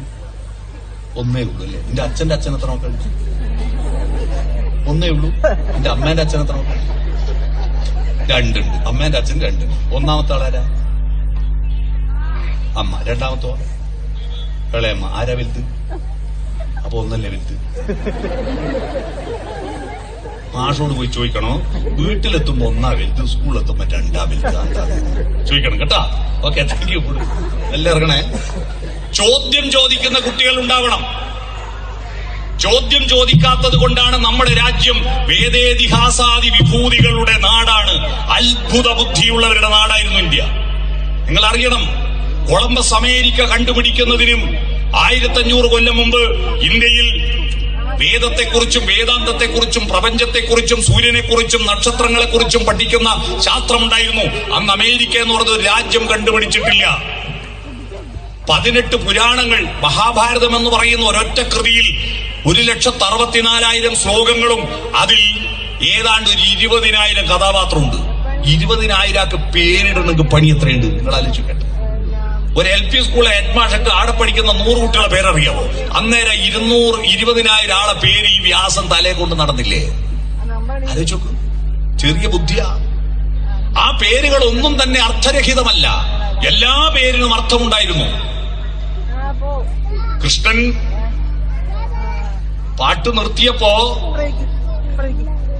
പാട്ടങ്ങ് നിർത്തിയപ്പോ ചോദിച്ചു, ആ സ്ത്രീ ചോദിച്ചു, എന്താ കണ്ണാ പാട്ട് നിർത്തിയത്? അപ്പോ കൃഷ്ണൻ ചോദിക്കുക, ഈ യമുനയുടെ ഓളങ്ങൾ കരയിലേക്ക് വരുന്നുണ്ട്, ഒന്നും തിരിച്ചു പോകുന്നില്ലല്ലോ അമ്മേ, അതെന്താണ്? അതിന് മറുപടിയായിട്ട് ആ അമ്മ പറഞ്ഞു കൊടുത്തത്, നിന്റെ ഓടക്കുഴൽ വിളി കേട്ടിട്ട് പോകാൻ തോന്നാഞ്ഞിട്ടാ കണ്ണാ. കണ്ണന്റെ വീണുവിൽ നിന്നുയരുന്നൊരീണത്തിൽ പുളകിതയാമൊരു യമുന തന്നോളങ്ങൾ മുന്നോട്ടു പോകാൻ മനസ്സുവരാഞ്ഞ് താളത്തിലങ്ങിനെ തങ്ങി നിൽപ്പൂ, താളത്തിലങ്ങിനെ തങ്ങി നിൽപ്പൂ എന്ന് പാടിക്കൊടുത്ത് കണ്ണന് പുഴയെ സ്നേഹിക്കാനും മഴയെ സ്നേഹിക്കാനും കാറ്റിനെ സ്നേഹിക്കാനും പൂവിനെ സ്നേഹിക്കാനും അതിലൂടെ യശസ് ഉണ്ടാക്കാനും പഠിപ്പിച്ചൊരു സ്ത്രീയുണ്ട്. യശസ് കൊടുത്തവൾ, വരം കൊടുത്തവൾ വരദ, യശസ് കൊടുത്തവൾ യശോദ. മനസ്സിലായോ? ആ യശോദ എന്നുള്ള പേര് എങ്ങനെയാ കിട്ടിയത്? പ്രിയപ്പെട്ട അമ്മമാരെ, അച്ഛന്മാരെ, നിങ്ങൾ യശോദകളും യശോധരന്മാരുമാണോ? മക്കളെ പറ്റി എന്താ ചോദിക്കുന്നു? എങ്ങനെയുണ്ട് മോക്ക്, പഠിക്കുവോ? എന്ത് പഠിപ്പ്? മൊബൈൽ കൊണ്ടിരിക്കാതല്ലാണ്ട് എത്തുന്ന എപ്പം ഗെയിം കളിയല്ലേ? അവനവന്റെ മക്കളെ നാട്ടുകാരുടെ മുന്നിൽ അപമാനിക്കുന്ന പൂതനമാരാ പല അമ്മമാരും. നിങ്ങളുടെ മക്കളെ നാട്ടുകാരുടെ മുന്നിൽ അപമാനിക്കാൻ നിങ്ങൾക്കെന്ത് അധികാരം? നിങ്ങൾക്കെന്ത് അധികാരം? നമ്മുടെ മക്കളോട് വിമർശനമുണ്ട്, മുഖത്ത് നോക്കി പറയാ, നാട്ടുകാരുടെ മുന്നിൽ മക്കളെ കൊച്ചാക്കരുത്. അവരൊരു വ്യക്തിയാണ്, അവർക്കും അഭിമാനമുണ്ട്. നിങ്ങൾ മക്കളെ പരസ്യമായി പുകഴ്ത്തുകയും രഹസ്യമായി വിമർശിക്കുകയും ചെയ്യുക. അത് അധ്യാപകരോടും അതാ പറയാൻ. കുട്ടികളെ പരസ്യമായി ആക്ഷേപിക്കരുത്. ഓഫീസിൽ വിളിച്ച് രഹസ്യമായി വിമർശിച്ചോ, പരസ്യമായി ആക്ഷേപിക്കരുത്. കുട്ടികളുടെ തെറ്റ് മൊബൈലിൽ പകർത്തിയിട്ട് ലോകത്തെ മുമ്പ് കാണിച്ചു കൊടുത്ത ഭീകരനായ അധ്യാപകന് കൊടുക്കണം ആദ്യത്തെ അടി. കുട്ടി തോന്നിയാസിയാവും. തോന്നിയാസിയല്ലേ പിന്നെ കുട്ടി പഠിക്കാൻ പോവോ? ആ തോന്നിയാസത്തെ നേരായ മാർഗത്തിലേക്ക് നയിക്കാനാണ് അധ്യാപകർ. എന്നാൽ ആ കുട്ടീന്റെ തോന്നിയാസം മൊബൈലിൽ പകർത്തിയിട്ട് ലോകത്ത് കാണിച്ചു കൊടുക്കുക, അത് അധ്യാപകന്റെ ജോലിയല്ല. നമ്മുടെ കുട്ടികളിൽ നല്ലതും ചീത്തയൊക്കെ ഉണ്ടാകും, അതിൽ സംസ്കരണം നടത്തുന്ന ആളാണ് അധ്യാപകൻ, രക്ഷിതാവും അത് തന്നെയാണ്. കുട്ടികളുടെ ഉള്ളിൽ ശരീരത്തിന്റെ ചോദനകൾ ഉണ്ടാകും. പണ്ടത്തെ മാതിരി ഭക്ഷണം തിന്നു ഈ 5ാം ക്ലാസ് 6ാം ക്ലാസ്സിൽ എത്തുമ്പോഴേക്ക് പെൺകുട്ടികൾ ഋതുമതിയാവുന്നു, ആൺകുട്ടികൾക്ക് പ്രേമക്കുരു പൊന്നുന്നു. കാരണം എന്താ? നമ്മളെല്ലാം പണ്ട് പഠിക്കുന്ന കാലത്ത് എന്തുകൊണ്ടാ ഹോർമോൺ ഉണ്ടാവേണ്ട? ഉച്ചക്കെന്നാ കറി ചക്കക്കുരു വെള്ളരിക്ക് പോലെ, മോന്തിക്കോ വെള്ളരിക്കും ചക്കക്കുരു പോലെ. ഇതിനെ കൊണ്ട് എന്ത് ഹോർമോൺ ഉണ്ടാവാനാ? അതുകൊണ്ട് 10ാം ക്ലാസ്സിൽ എത്തുമ്പോ ലേശം ഒരു പ്രേമെല്ലാം വരുക. അത് തന്നെ പറയാൻ പേടിച്ചിട്ട് ആരാദ്യം പറയും എന്ന് പറഞ്ഞ് പേടിച്ചിട്ട് അങ്ങോട്ടും ഇങ്ങോട്ടും പറയാണ്ട് അവസാനം സെൻഡ് ഓഫ് ആയ ദിവസം ഓട്ടോഗ്രാഫിൽ കടലിനെ മറന്നാലും കടൽ കരയെ മറന്നാലും ഞാൻ നിന്നെ മറക്കൂല എന്ന് എഴുതി 2 ബൈക്ക് പോയി. ഫേസ്ബുക്കും ഇല്ല, വാട്സപ്പും ഇല്ല, പാള കീറിയും പോയി, മോര് മറിഞ്ഞും പോയി. പിന്നെ ഒരു വിവരവും ഇല്ല.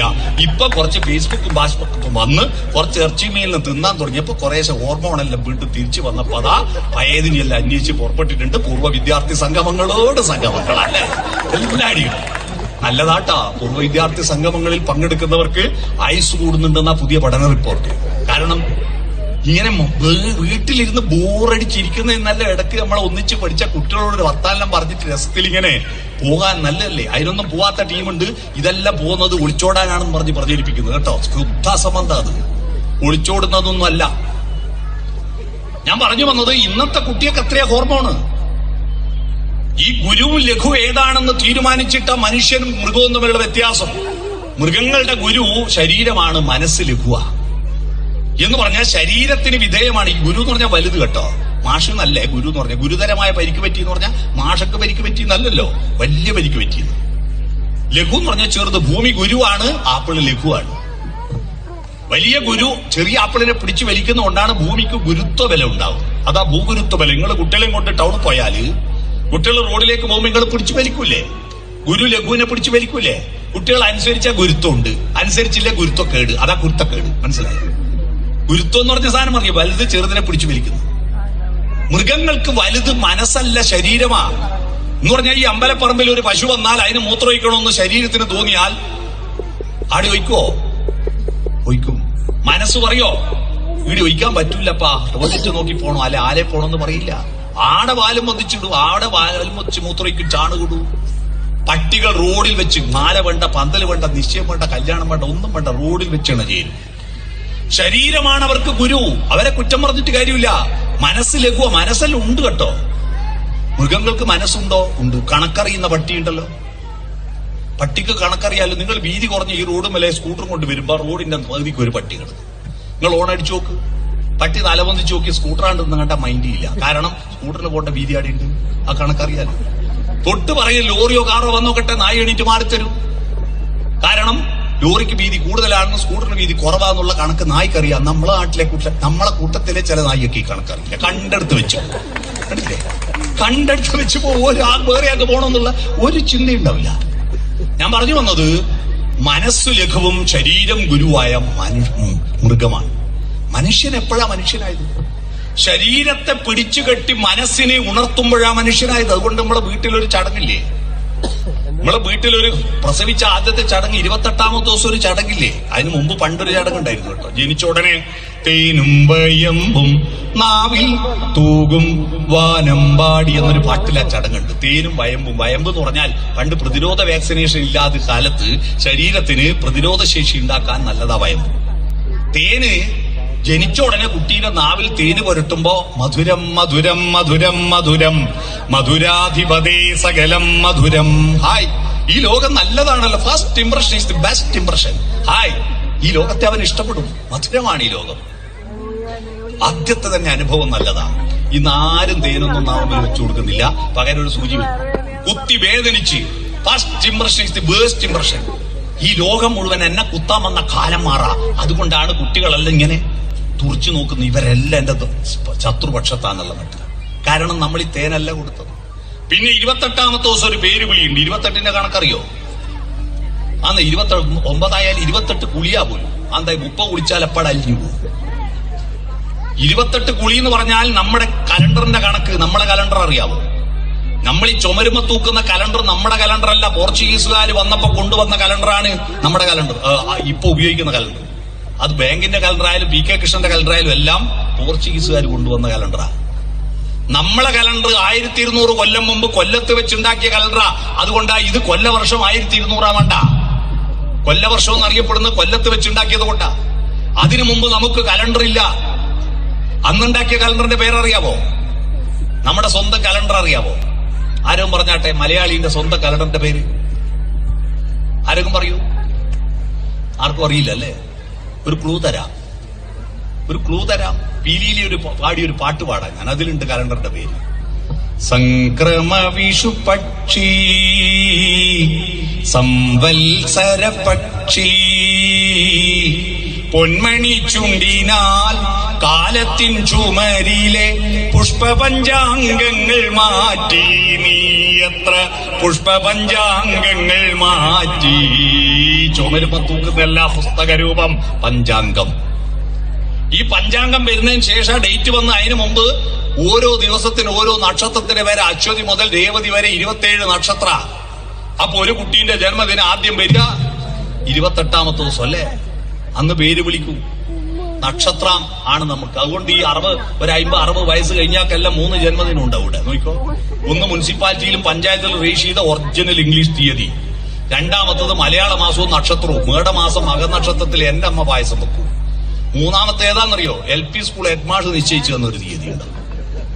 അന്ന് പ്രസവിച്ചിട്ട് അതൊന്നും ആർക്കും ഓർമ്മയുണ്ടാവില്ല. എന്നെ സ്കൂളിൽ ചേർക്കാൻ വേണ്ടി തുടിക്കളം GLP സ്കൂളിൽ കൂട്ടിപ്പോയി അച്ഛൻ. നെട്ടൂർ കുഞ്ഞിരാം മാഷി ചോദിച്ചു, എപ്പാ നാരായണ ഇവനെ പെറ്റിന്? അച്ഛൻ പറഞ്ഞു, പെരളിമലക്ക് പൊനംകൃഷി നടത്തിയ കൊല്ലാ പെറ്റിന് മാഷി. അതേത് കൊല്ലവിടെ പൊനംകൃഷി നടത്തിയ? കണ്ണവും പാലത്തിന്റെ കണ്ണടച്ചിട്ട് ഒരു വെള്ളപ്പൊക്കം ഉണ്ടായ കൊല്ലാ മാഷി. ഇതേടെ നയക്കുരി. അയാൾ എന്നിട്ട് നിശ്ചയിച്ചു, ജൂണിൽ സ്കൂളിൽ ചേർക്കണമെങ്കിൽ മെയ്യിൽ പെറ്റാലേ 5 വയസ്സ് കഴിയും. അതുകൊണ്ട് നിന്റെ ജന്മദിനം മെയ് 4 മാഷ് നിശ്ചയിച്ചത്. അതാ എന്റെ SLC ബുക്കിൽ.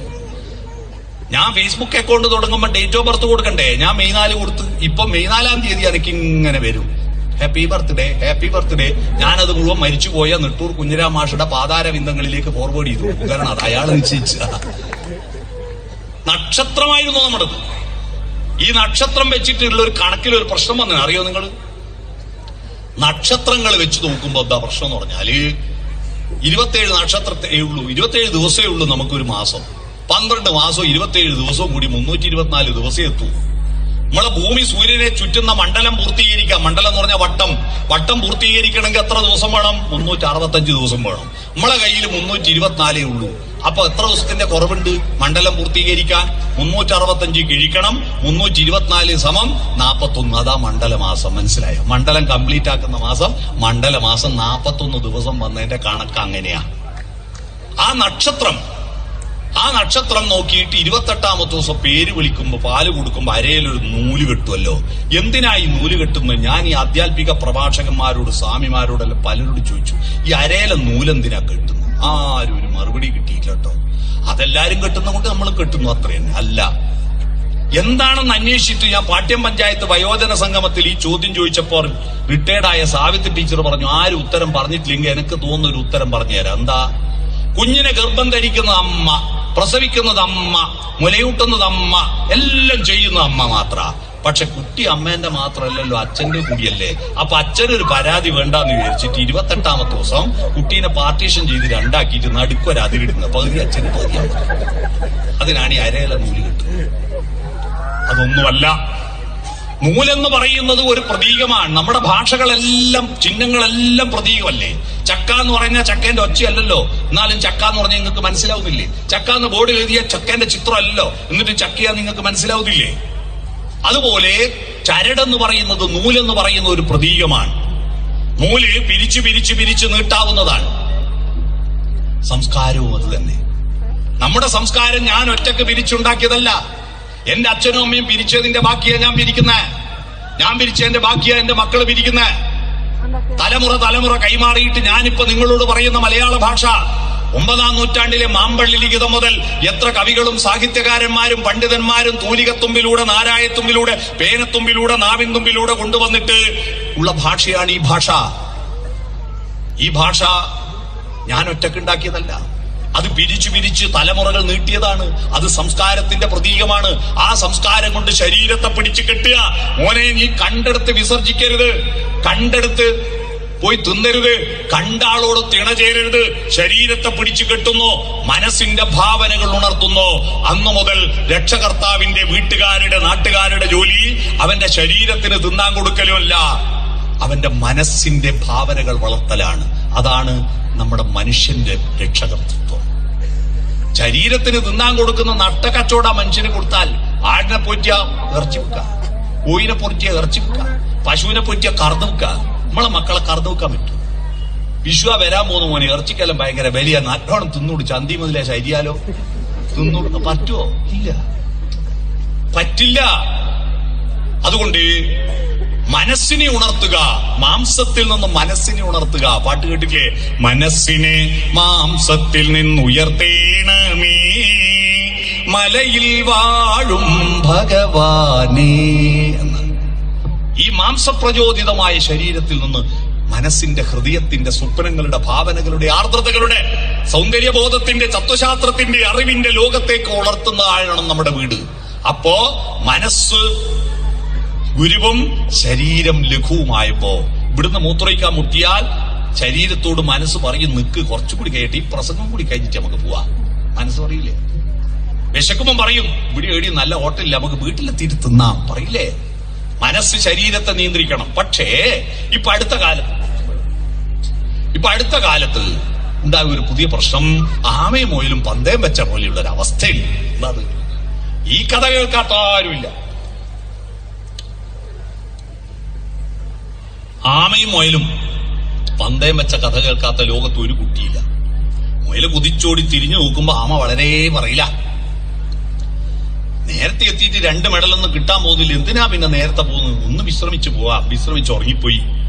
ഉറക്ക തെളിയുമ്പോ ആമ അവിടെ എത്തി സമ്മാനം വാങ്ങിപ്പോകുന്നു. എന്നിട്ട് മാഷന്മാർ നമുക്ക് നമ്മളൊക്കെ പറഞ്ഞു തന്നു, പരിശ്രമശാലികൾ വിജയിക്കും, അലസന്മാർ പരാജയപ്പെടും.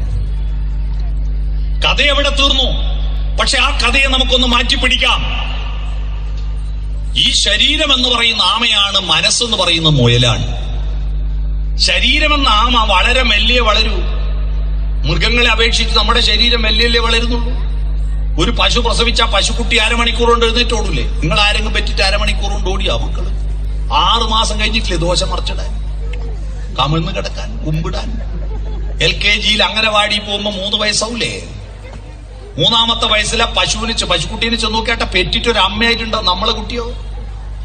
കുഞ്ഞിമക്കളല്ലേ? നമ്മുടെ ശരീരം ആമയെപ്പോലെ മെല്ലെ വളരൂ. മനസ്സോ മുയലിനെ പോലെ കുതിച്ചൂടും. എന്തൊരു ബുദ്ധിയാണ് കുട്ടികൾക്ക്! എത്ര മാർക്കാണ് കുട്ടികൾക്ക്! നമുക്ക് 600-ൽ 360 മാർക്ക് കിട്ടിയാന്ന് ഫസ്റ്റ് ക്ലാസ്സാ. എനിക്ക് ഫസ്റ്റ് ക്ലാസ് ഉണ്ട്. ഇന്ന് കുട്ടികളോട് ചോദിച്ചാൽ പറയും പെറ്. കാരണം 90% ഫുൾ A+, 80 A, 70 B, 60% എന്ന് പറഞ്ഞാ 70 B+, 60 B. വെറും B മാത്രം. വെറും ബിയിൽ ഒരൊറ്റ കുട്ടിയില്ലേ ഇപ്പൊ നാട്ടിൽ? ഏതെങ്കിലും ഒരു വിഷയത്തിലെങ്കിലും A+ കിട്ടുന്നില്ലേ? എന്തൊരു പഠിപ്പാ കുട്ടികൾ! എന്തെല്ലാം അവര് പറയുന്നത്, എന്തെല്ലാം അവര് കണ്ടെത്തുന്നത്! വിദ്യാഭ്യാസത്തിന്റെ സാധ്യതകൾ വിസ്ഫോടനാത്മകമായി വികസിച്ചില്ലേ? എന്തെല്ലാം തൊഴിലാണ് അവരെവിടെയൊക്കെ പോകുന്നു. പക്ഷേ ഈ മുയല് ഒരു നിശ്ചിത പ്രായത്തുമ്പോ പ്രശ്നക്കാരനാവുന്നുണ്ട്. എന്താണ്? ഉറങ്ങുന്നുണ്ട്. മനസ്സുറങ്ങുകയും ശരീരം മനസ്സിനെ ഓവർടേക്ക് ചെയ്യുന്നു. ഈ ശരീരത്തിനകത്തൊരു ഹോർമോൺ ഉൽപാദനം ആരംഭിക്കും. ഫ്രോയിഡിന്റെ മനഃശാസ്ത്ര തത്വം പറയുന്നു, മനുഷ്യന്റെ എല്ലാ ചെയ്തികളും പിന്നെ നിയന്ത്രിക്കുന്നത് ഈ ഹോർമോണാണ്, അവന്റെ ലൈംഗിക ചോദനകളാണ്. ഈ ചോദനകൾക്ക് അനുസൃതമായ ഭക്ഷണമല്ലേ കൊടുക്കുന്നു? എത്രയാ ഇറച്ചി തിന്നോട്ടെ, അതിലൊന്നും കുറ്റമില്ല, മീനും തിന്നോട്ടെ. പക്ഷെ സായിപ്പന്മാരാ കൂടുതൽ ഇറച്ചി തിന്നവര്. എന്നിട്ട് അവർക്ക് കുഴപ്പമില്ലാത്ത എന്താണെന്നറിയോ? അവര് ഒരു കഷ്ണം ഇറച്ചി തിന്നുമ്പോ 2 കഷ്ണം പച്ചക്കറിയും തിന്നും. എന്നാ നമ്മളെ കുട്ടികൾ പച്ചക്കറിന്റെ കറി പൾപ്പിയൊക്കെ കണിച്ചന്റെ അടുത്ത് പോയാൽ സാന്നിധ്യ ക്ഷേത്രാണി ബിംബാണി ത്രീണി ലഗ്നേന ചിന്തി എന്ന് പറഞ്ഞ് വാരി വെച്ചിട്ട് കബഡി നേരത്തെ നാടിനാ. അതുപോലെ സാമ്പാർ വിളമ്പിയ മുരിങ്ങക്കായി അങ്ങോട്ട്, വെണ്ടക്ക അങ്ങോട്ട്, ക്യാരറ്റ് അങ്ങോട്ട്, എന്നിട്ട് ചാറ് മാത്രം കൂട്ടി തിന്നു. എന്നിട്ട് വിളമ്പുന്ന ആളോട് ചോദിക്കും പീസ് ഉണ്ടാകും. പച്ചക്കറിയൊന്നുമില്ലാതെ വെറും ഇറച്ചി തിന്നിട്ട് അതും പൊരിച്ച ഇറച്ചിയാണ്. പണ്ട് കറി വെക്കുന്ന ഇറച്ചി കണ്ടിട്ടുണ്ട്, ദമ്മും ആവിയിൽ വേവിച്ച ഇറച്ചി കണ്ടിട്ടുണ്ട്. എണ്ണയെ പൊരിച്ചിട്ട് മാത്രമാണ് ഇപ്പൊ ബിരിയാണി. ആ സംസ്കാരം അതിഭീകരമായ മനഃശാസ്ത്രമായ അധപ്പതനത്തിലേക്ക് നയിക്കുന്നുണ്ട്. ഈ കൊഴുപ്പ് അടിഞ്ഞുകൂടി 5-ൽ 6-ൽ എത്തുമ്പോഴേക്ക് കുട്ടികളുടെ ഉള്ളിൽ മല്ലികാബാണൻ തന്റെ വില്ലെടുക്കും, മന്ദാരമലർ കൊണ്ടു ശരം തൊടുക്കും. ആ സമയത്ത് ഇവന്റെ ഹോർമോണുകൾ ഇവന് പിന്നെ വല്ലാത്തൊരവസ്ഥയാ. ചില കുട്ടികൾ പറയുന്നത് കേൾക്കുന്നുണ്ട്, എനക്കെന്നെ പിടിച്ചാൽ കിട്ടുന്നില്ല എന്നാന്ന്. ആ അവസ്ഥയിൽ അവന് ആശ്വാസം കിട്ടാൻ കാമുകിയെ കിട്ടിയില്ലെങ്കിൽ, കാമുകനെ കിട്ടിയിട്ടില്ലെങ്കിൽ, അങ്ങനെ കമ്പനി കിട്ടിയിട്ടില്ലെങ്കിൽ അവൻ മയക്കുമരുന്നിന് അടിമയാവൂ. ഇത്രയും അധികം പോലീസും എക്സൈസുകാരും പിടിച്ചിട്ടും മയക്കുമരുന്ന് ഇങ്ങനെ പ്രചരിക്കുന്നതിന്റെ പുറകിൽ മനഃശാസ്ത്രപരമായ ഒരു പ്രശ്നമുണ്ട്. നമ്മുടെ കുട്ടികൾക്ക് അവന്റെ ശരീരത്തെ തൃപ്തിപ്പെടുത്താൻ പരക്കെ ഓടുകയാ. പുതിയ ഹോട്ടലുകൾ.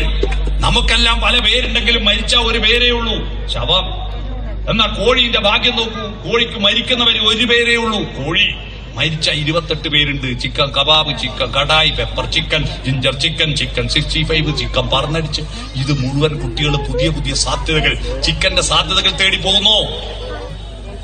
അങ്ങനെ ഓടിയിട്ട് ഈ പദാർത്ഥത്തെ തൃപ്തിപ്പെടുത്താൻ പറ്റാതിരിക്കുമ്പോ അവനൊരു കവിത, ആ കവിത കൊണ്ട് അവന്റെ ശരീരം തൃപ്തിപ്പെടില്ല. ഒരു പാട്ട് കേട്ടാൽ മനഃശാസ്ത്രപരമായ പ്രയാസം നേരിടുന്ന എല്ലാ മലയാളികൾക്കും വേണ്ടി 2 ആഴ്ച മുമ്പ് മരിച്ചുപോയ പി ജയേന്ദ്രൻ പാടിയ കേരളത്തിൽ ഏറ്റവും നല്ല മോട്ടിവേഷണൽ സോങ് ഏതാ? ഒരു ഭക്തിഗാനമല്ല, ഒരു പള്ളിപ്പാട്ടുമല്ല, കേരളത്തിലെ എല്ലാ കാലത്തേക്കുള്ള ഏറ്റവും നല്ല മോട്ടിവേഷണൽ സോങ് പണിതീരാത്ത വീടിൽ ജയേന്ദ്രൻ പാടിയ പാട്ടാണ്. സുപ്രഭാതം സുപ്രഭാതം സുപ്രഭാതം സുപ്രഭാതം, നീലഗിരിയുടെ സഖികളെ, ജ്വാലാമുഖികളെ, ജ്യോതിർമയ്യാം ഉഷസിന് വെളിച്ചാമരം വീശും മേഘങ്ങളെ. സുപ്രഭാതം സുപ്രഭാതം സുപ്രഭാതം, 1000 താമരത്തളിരുകൾ വിടർത്തി അരയന്നങ്ങളെ വളർത്തി, വസന്തവും ശിശിരവും കുളിക്കാനിറങ്ങുന്ന വനസരോവരമേ സരോവരമേ സരോവര. വസന്തവും ശിശിരവും ഒന്നിച്ചെങ്ങനെയാ കുളിക്കാൻ ഇറങ്ങുക എന്നൊക്കെ വിമർശനം ഉണ്ടായിരുന്നു. കാരണം വസന്തം വരുമ്പോ ശിശിരം പോവും, ശിശിരം വരുമ്പോ വസന്തം പോവും, രണ്ടും ഒന്നിച്ചെങ്ങനെ കുളിക്കും? അപ്പോഴാണ് കെ ജയകുമാർ എന്ന പാട്ടുകാരൻ കുടജാദ്രിയിൽ എന്ന പാട്ടെഴുതിയ ആള് അതിന് കൃത്യമായിട്ട് അതിനൊരു വിശദീകരണം തന്നു. ചന്ദ്രനിൽ മനുഷ്യനെത്തിയതിനു ശേഷമാണ് ഈ പാട്ട് എഴുതിയത്. ആകാശത്തുനിന്ന് നോക്കുമ്പോ ഭൂമിയാകുന്ന കടലിൽ ഒരു ഭാഗത്ത് വസന്തമാണെങ്കിൽ ഒരു ഭാഗത്ത് ശിശിരമാണ്. ആ വനസരോവരം ഈ കടലാണ്. ഭൂമിയിൽ വ്യത്യസ്ത ഋതുക്കൾ ഉണ്ടാവുന്നു പല സ്ഥലങ്ങളിൽ, അതാണ് ഈ കടലാണ്. ആ പാട്ട് എത്ര സുന്ദരമാണ്. പക്ഷേ ഈ ശരീരത്തെ തൃപ്തിപ്പെടുത്താൻ പാട്ട് പോരാ, കവിത പോരാ, കഥ പോരാ. അപ്പൊ പുതിയ ചിക്കൻ, പുതിയ മട്ടൻ, പുതിയ ഐറ്റങ്ങൾ തേടിയിട്ട് തൃപ്തിപ്പെടാതിരിക്കുമ്പോ പദാർത്ഥത്തെ തൃപ്തിപ്പെടുത്താൻ പദാർത്ഥം കൂടിയേ തീരൂ. പദാർത്ഥങ്ങൾക്ക് 3 അവസ്ഥയുണ്ട്: ഖരം, ദ്രാവകം, വാതകം. ഖരം മയക്കുമരുന്ന്, ദ്രാവകം മദ്യം, വാതകം പുക. നമ്മുടെ കുട്ടികൾ അതിന്റെ പിറകെ ഓടുന്നത് ഈ ശരീര കേന്ദ്രീകൃതമായ കുടുംബജീവിതമാണ് പ്രധാനം. പണ്ട് നമ്മളല്ല ഇങ്ങനെ മക്കൾക്ക് നല്ലോണം തിന്നാനും ഉടുക്കാനും വാങ്ങി കൊടുക്കുന്നതിൽ കുറ്റം പറയാൻ പറ്റില്ല. പണ്ട് നമ്മളെ ബാല്യത്തിൽ വേണ്ടത്ര കിട്ടിയിട്ടില്ല. നല്ല ഭക്ഷണം ഉണ്ടോ ഉച്ചക്കും രാത്രിയല്ല ഒറ്റക്കറി മര്യാദക്ക് എന്തെങ്കിലുണ്ടോ? അതെന്റെ കുട്ടികൾക്കുണ്ടാവരുത്. നല്ല ഒന്നും ഒരു പ്രയാസം ഉണ്ടായിരുന്നു. പക്ഷെ ശരീരത്തിന് കൊടുത്തോ, ആ കൊടുക്കുന്നതിന് ആനുപാതികമായി അവന്റെ മനസ്സും ഹൃദയവും വളർത്തുന്ന അന്തരീക്ഷം വീട്ടിലുണ്ടോ? അതാണ് ചോദിക്കുന്നത്. നിങ്ങൾ വീട്ടിൽ രാവിലെ കണി കാണുന്ന എന്താ കുട്ടികള്? സുപ്രഭാതമാണോ? പ്രിയമേ പ്രഭാതമേ, വിരിഞ്ഞു നിന്നെ നോക്കിടുന്ന പൂവുകൾക്കുദാരശോഭ ചൊരിയുവാനൊരുങ്ങി വരും വൈഭവ പ്രഭാവമേ, നീ വരാതിരിക്കുകിൽ വിടരുകില്ല പൂവുകൾ, വിടരുകില്ല മുട്ടുകൾ, പ്രണയമില്ല പ്രളയമില്ല, പ്രാണനില്ല പ്രാണിയില്ല, നീ വരാതിരിക്കുകിൽ എന്ന് അയ്യപ്പ പണിക്കരുടെ ഒരു കവിത ചൊല്ലുമോ? ഉഷസേ നീ എന്നെ വിളിക്കുകില്ലെങ്കിൽ ഒരിക്കലും ഞാൻ ഉണരുകില്ല എന്ന ഒരു യേശുദാസിന്റെ പാട്ട് പാടുവോ? മുറ്റത്തെ പുല്ലിന്റെ മൂർധാവിൽ വിരിഞ്ഞ നിൽക്കുന്ന മഞ്ഞുതുള്ളികളിൽ സൂര്യകിരണങ്ങൾ തട്ടുമ്പോൾ അത് ചുവന്നു വരുന്നത് ഏതെങ്കിലും കുട്ടീനെ കാണിച്ചു കൊടുത്തിട്ടുണ്ടോ? അച്ഛമ്മമാരെ, അമ്മമ്മമാരെ, അച്ഛന്മാരെ, അമ്മമാരെ.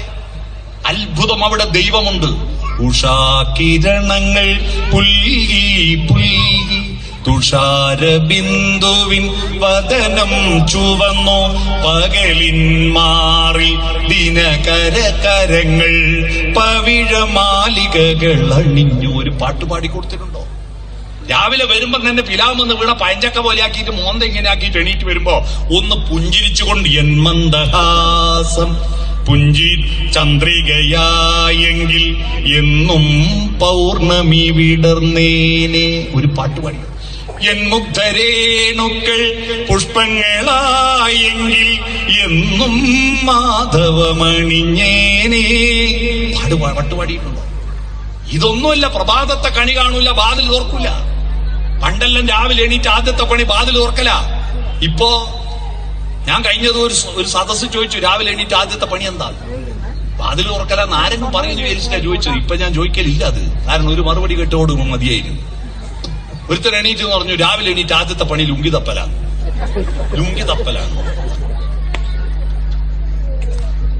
വാതിൽ തുറക്കുന്നതിന് മുമ്പ് നമ്മളെല്ലാവരും ഹിന്ദുവും മുസൽമാനും ക്രിസ്ത്യാനിയും മതമുള്ളവനും മതമില്ലാത്തവനും ദൈവമുള്ളവനും ദൈവമില്ലാത്തവനും എല്ലാം നമ്മുടെ വീടിന്റെ മൂലക്ക് പ്രതിഷ്ഠിച്ച ഒരു ബിംബത്തെ നമസ്കരിച്ചിട്ടേ പുറത്തിറങ്ങുന്നുള്ളൂ. ഇപ്പോ ഗണപതിന്റെ, സുബ്രഹ്മണ്യന്റെ, അയ്യപ്പന്റെ ഒന്നും വിഗ്രഹം പൂജാമുറിയിൽ പോയിട്ടല്ല നമസ്കരിക്കുന്നത്. നമസ്കരിക്കുന്ന ആ വിഗ്രഹത്തിന്റെ പേര് യൂറോപ്യൻ ക്ലോസറ്റ് എന്നാ.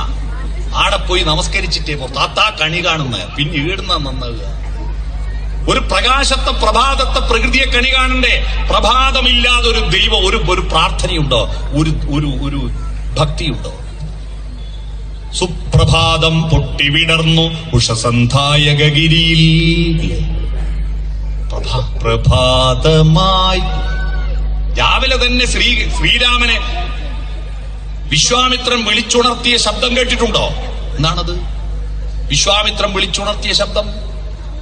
അതുകൊണ്ടാണ് അഭിഷേകം മുടങ്ങിയിട്ട് ലക്ഷ്മണൻ ദേഷ്യം വന്നിട്ട് ഞാൻ ദശരഥനെയും കൊല്ലും കൈകേയിനെയും കൊല്ലും എന്ന് പറഞ്ഞിട്ട് വില്ലും കുഴിയെ കൊലച്ചു നിൽക്കുന്ന ലക്ഷ്മണനെ പോയി സാന്ത്വനിപ്പിക്കാൻ രാമന് കഴിയുന്നത് രാമനെ രാവിലെ വിളിച്ചുണർത്തുന്ന വിശ്വാമിത്രന്റെ ശബ്ദമാണ്. എല്ലാം പോയി രാമ, കൈകേയി പറ്റിച്ചു രാമ എന്നൊന്നുമല്ല. കൈകേയിക്ക് പണ്ട് 2 വരം കൊടുത്തിരുന്നു ദശരഥൻ. യുദ്ധത്തിന് പോകുമ്പോ ചക്രത്തിന്റെ ആണി ഊരിപ്പോയിട്ട് വിരൽ വെച്ച് സഹായിച്ചിട്ട് കൈകേയി പറഞ്ഞു, അക്കൗണ്ടിൽ ഇട്ട് ഞാൻ ആവശ്യമുള്ളപ്പോ വിഡ്രോ ചെയ്തോളാം. അവസാനം രാമന്റെ അഭിഷേകം നടക്കുന്നതിന്റെ തലേന്നാണ് വിഡ്രോ ചെയ്ത് പലിശക്ക് കൂട്ടുപലിശ അടക്കം രാമനെ കാട്ടിലയക്കണം, ഭരതനെ രാജാവാക്കണം. ദശരഥൻ ബോധം കിട്ടുകയും. ഇതാ പറയുന്നത്, ഭാര്യമാർക്ക് എന്തോ കൊടുക്കണം എന്ന് വിചാരിച്ച പിന്നേക്ക് വെക്കണം. അന്നേരം കൊടുത്ത് സബൂറായിക്കോളാം. പിന്നേക്ക് വെച്ച അവസ്ഥ മനസ്സിലായി. ഇതറിഞ്ഞിട്ട് ലക്ഷ്മണൻ ദേഷ്യം വരുമ്പോ രാമൻ പോയിട്ട് മെല്ലെ പോയിട്ട്, വത്സ സൗമിത്രേ കുമാര നീ കേൾക്കണം, മത്സരാദ്യം വെടിഞ്ഞെന്നുടെ വാക്കുകൾ എന്ന് പറഞ്ഞിട്ട് ആശ്വസിപ്പിക്കാൻ കഴിയുന്നത് വിശ്വാമിത്രന്റെ വിളി കേൾക്കാത്ത ഒരൊറ്റയാൾ ഇവിടെ ഇരിക്കുന്നില്ല. രാമനെ വിശ്വാമിത്രൻ വിളിച്ചുണർത്തിയത് കേൾക്കാത്ത ആരും കൊണ്ട് ഇവിടെ. കൗസല്യ സുപ്രജാ രാമ പൂർവസന്ധ്യാ പ്രവർത്തതേ കേട്ടിട്ടില്ലേ? MS സുബ്ബലക്ഷ്മിയുടെ ശബ്ദത്തിൽ കൗസല്യയുടെ നല്ല മോനെ രാമ, പ്രഭാത സന്ധ്യ പ്രവർത്തിക്കാൻ ആരംഭിച്ചിരിക്കുന്നു. അതുകൊണ്ട് നമ്മുടെ വീട്ടിലെ പ്രഭാതത്തെ ഉപയോഗപ്പെടുത്താൻ നിങ്ങൾ ആദ്യം പഠിക്കുക. പ്രഭാതം സുന്ദരം. പുറത്തേക്കിറങ്ങി മുറ്റത്തിറങ്ങിയിട്ട് മുറ്റത്ത് വിരിഞ്ഞ പൂക്കളെ കാണ്. ആ പൂക്കളില്ലെങ്കിൽ ദൈവമുണ്ടോ? ഞാനിപ്പോ ഇവിടെ നോക്കും, ഓഫീസിലതാ കുറെ ചെക്കിപ്പൂക്കളെ കൊണ്ട് കൂട്ടിവെച്ച് ഇതെല്ലാം വിടർത്തിന്ന് വെച്ചിട്ടുണ്ട്. ദൈവത്തിന് അർച്ചന, പുഷ്പാർച്ചനയ പ്രധാനം. പുഷ്പങ്ങളില്ലാതെ ദൈവമില്ല, വനമാലയില്ലാതെ കൃഷ്ണനില്ല. ചമ്പക ഗംഗേളി ഗന്ധാദി പുഷ്പങ്ങളെമ്പാടും ചിന്നിയ വന്യഭൂമി അമ്പാടി തന്നിലെ ചങ്ങാതിമാരൊന്നിച്ചൻപാളും ഗോവിന്ദനെന്ന പോലെ. പ്രകൃതിയാണ്. ആ പ്രകൃതിയെ കാണാൻ പഠിപ്പിക്കും കുട്ടികളെ. അവന്റെ ഉള്ളിൽ ആർദ്രത പൊട്ടിമുളക്കട്ടെ. ഈ ആർദ്രതയുടെ വരണ്ടു കിടക്കുന്ന മനസ്സാവുമ്പോഴാണ് പ്രശ്നങ്ങൾ ഉണ്ടാവുന്നത്. ആ സമയത്ത് ഈ ഹോർമോണും കൂടി അങ്ങ് വരുമ്പോണ്ടല്ലോ, ഏടുന്നെങ്കിൽ ഒരുത്തൻ ചിരിച്ചു കാണിച്ചാൽ, ഒരു ചിരി കണ്ടാൽ അത് മതി, ഒരു മൊഴി കേട്ടാൽ അത് മതി, 2 ആഴ്ച ഓർക്കുണ്ടാവില്ല. അടുത്ത ദിവസം പോകുമ്പോ മുയല് പറയണ്ടേ, മൊയല് മനസ്സ് പറയണ്ടേ പോലെ മോളെ പോറ്റി വലുതാക്കി അച്ഛനെ അമ്മേനെ കരയിച്ചിട്ട്.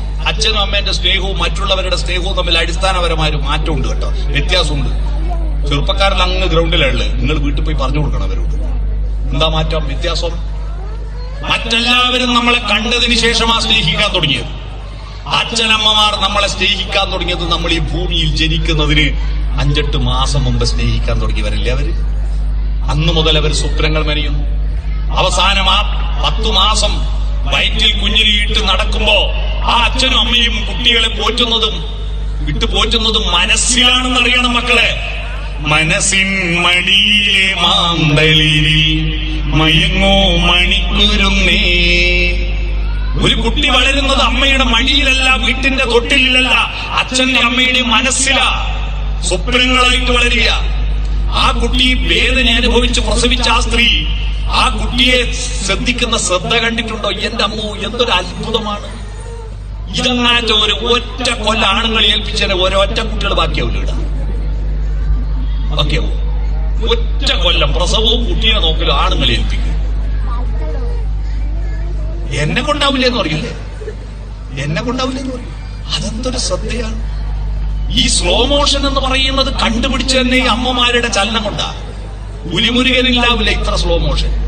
ഉറങ്ങുന്ന കുട്ടീനെ കൊണ്ട് കിടത്തുന്ന ഒരു അമ്മ കണ്ടിട്ടുണ്ടോ? മുട്ടും കുത്തിമെല്ലാം ഇരുന്നിട്ട് അതിന്റെ ഒരു ഷോക്കാക്സ് ചുരുങ്ങുന്നാണ്ടിട്ടുണ്ടോ? മുട്ടുമടക്കി എന്നിട്ടൊരു പായെടുത്തിട്ട് ഒരു തുണിയെടുത്തിട്ട് അതിന്റെ മേലെ കുട്ടീനെ കിടത്തിയിട്ട് ചന്തീന്റെ അടിയിൽ നിന്ന് കൈവലിക്കുമ്പോൾ കുട്ടി അറിയില്ല. എന്നിട്ട് നല്ലൊരു തുണിയെടുത്ത് മേലെ ഇട്ട് തുടക്ക മുട്ടുമുട്ടി ഉറങ്ങിന്ന് ഉറപ്പ് വരുത്തി കഴിഞ്ഞിട്ട് മെല്ലെ എണീറ്റ് മുടിയും കെട്ടി പടീന്റെ അടുത്ത് എത്തുമ്പോ ഉണ്ടമ്മ ഒരു തിരിഞ്ഞു നോട്ടോ. എന്റെ കുഞ്ഞുമ്പോൾ ഉറക്ക കളിയോളി ഒരര ചിരിയും ചിരിച്ചിട്ട് ആ നോട്ടത്തിന്റെ ചാരുതയുണ്ടല്ലോ. ലോകത്ത് ഒരൈശ്വര്യ റോയിന്റെ ചിരിക്കും കിട്ടൂല ആ ചാരുത. ആ സൗന്ദര്യത്തെക്കാൾ വലിയൊരു സൗന്ദര്യം ഈ ലോകത്ത് വേറെയില്ല. അറിയണം മക്കളെ, ആ കുട്ടീന്റെ അച്ഛനും അറിയണം മാതൃത്വത്തിന്റെ മഹത്വം എന്തെന്ന്. ഉറങ്ങുന്ന കുട്ടിയുടെ അമ്മ സ്വാർത്ഥയാണ്. ഒരാൾ ഒച്ചയുണ്ടാക്കല്ലേ, വീട്ടുകാരും നാട്ടുകാരും ഒച്ചയുണ്ടാക്കല്ലേ. പറ്റുമെങ്കിൽ ഈ 3 ലോകവും ഉറങ്ങിത്തരൂ.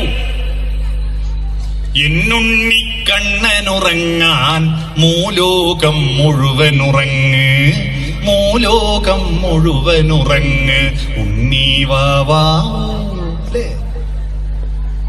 ആ ഉറങ്ങുന്ന കുട്ടിയുടെ അമ്മയ്ക്ക് കുയിലിന്റെ പാട്ട് കേട്ടാ ദേഷ്യം വരുമെന്ന് പറഞ്ഞിട്ടൊരു പാട്ടുണ്ട് ജയേന്ദ്രൻ പാടിയത്. കഴിഞ്ഞ 2 ആഴ്ചയായി കേരളത്തിലെ എല്ലാവരുടെയും മൊബൈൽ ഫോണിലും ആ പാട്ടാ. തന്റെ കുഞ്ഞുറങ്ങുമ്പോ കുയിലേ നിന്റെ പാട്ടിന്റെ വോളിയം കുറക്കണേ, എന്റെ മോൻ ഉറക്കളിയും. നിലാവെളിച്ചം നമുക്കിഷ്ടമാണ്. നിലാവിന്റെ ശിശിരരശ്മികൾ ജാലകപ്പഴുതിലൂടെ കടന്നു വന്ന് ഉറങ്ങുന്ന കുഞ്ഞിന്റെ കൺപോളകൾ സ്പർശിച്ചിട്ട് അവന്റെ സ്വപ്നങ്ങളുടെ നിറം കെട്ടുപോകാതിരിക്കാൻ നിലാവേ നിന്റെ വോൾട്ടേജ് കുറക്കെന്ന് പറയുന്ന ഒരമ്മ ഒന്നിനി ശ്രുതി താഴ്ത്തി പാടുക പൂങ്കുയിലേ എന്നോമലുറക്കമായി ഉണർത്തരുതേ. എന്നോമലുറക്കമായി ഉണർത്തരുതേ. ഒന്നിനി തിരി താഴ്ത്തു ശാരദ നിലാവേ കണ്ണിലെ കിനാവുകൾ കെടുത്തരുതേ. കണ്ണിലെ കിനാവുകൾ കെടുത്തരുതേ. അവരോട് മാത്രം പറയല്ല, സ്വന്തം ഹൃദയത്തോട് പറയൂ അമ്മ. നെഞ്ചോട് ചേർന്ന് എന്റെ മോൻ ഉറങ്ങുമ്പോ ഉച്ചത്തിൽ മിടിക്കൊല്ലെ നീ എന്റെ ഹൃദന്തമേ സ്വച്ഛ ശാന്തമെന്നോമൽ മയങ്ങിടുമ്പോ. താരാട്ടിനനുയാത്ര നിദ്രതൻ പടിവരെ താമരമലർമിഴി അടയും വരെ. ആ താമര മലർമിഴി അടഞ്ഞു കിടക്കുന്ന പാലിയത്ത് ആ വീട്ടിൽ ജയേന്ദ്രന്റെ സംസ്കാര ചടങ്ങിൽ അവിടെ പോയിട്ട് ഞാൻ ഈ പാട്ട് പാടിയിട്ട് എന്റെ ജീവിതത്തിൽ ഒരു വല്ലാതെ കരഞ്ഞ ദിവസമാണ്. ആർദ്രത വേണം മക്കൾക്ക്. അതുണ്ടാക്കി കൊടുക്കാൻ അമ്മമാരെ അച്ഛന്മാരെ നിങ്ങൾ മൊബൈൽ മാന്തിയിരുന്ന ആ കുറ്റക്ക് ആർദ്രത ഉണ്ടാവില്ല. ആ ആർദ്രത ഉണ്ടാക്കാൻ ഒരു സൂത്രം പറഞ്ഞിട്ട് ഞാനൊരു പ്രസംഗം നിർത്താം.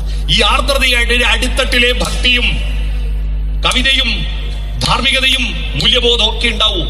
സിമെന്റും പൂഴിയും കുഴച്ച് വെള്ളം കൂട്ടി കുഴച്ചിട്ട് കുമ്മായ കത്തി കൊണ്ട് കോരി ചുമരിന് അടിക്കുന്നതിന് മുമ്പ് ആ ചുമര് നനച്ചു കൊടുത്തില്ലെങ്കിൽ ആ സിമെന്റ് അവിടെ പിടിക്കൂല. നിങ്ങൾ ഈ ഖുറാനും ബൈബിളും ഗീതയും പഠിപ്പിച്ചിട്ട് സ്കൂളെ പഠനം കൊണ്ടൊന്നും കാര്യമില്ല. ആദ്യം കുട്ടികൾക്ക് വേണ്ടത് അടിസ്ഥാനപരമായ ആർദ്രതയാണ്. മനുഷ്യ പറ്റണം. ആ പറ്റുണ്ടാക്കാൻ എന്താ?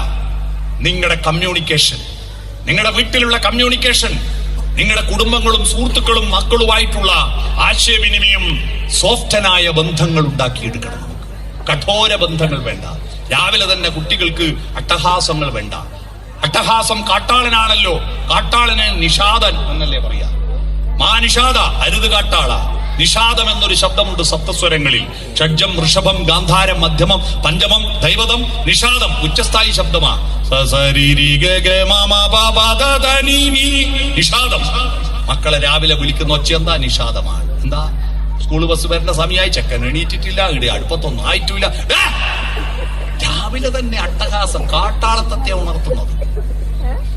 അതിനു പകരം ഷഡ്ജത്തിൽ, ഷഡ്ജം എന്ന് പറഞ്ഞാൽ ഒരു പാട്ടിന്റെ, ഒരു സംഗീതത്തിന്റെ ഒരു സ്ഥായിന്റെ പേരാണ്.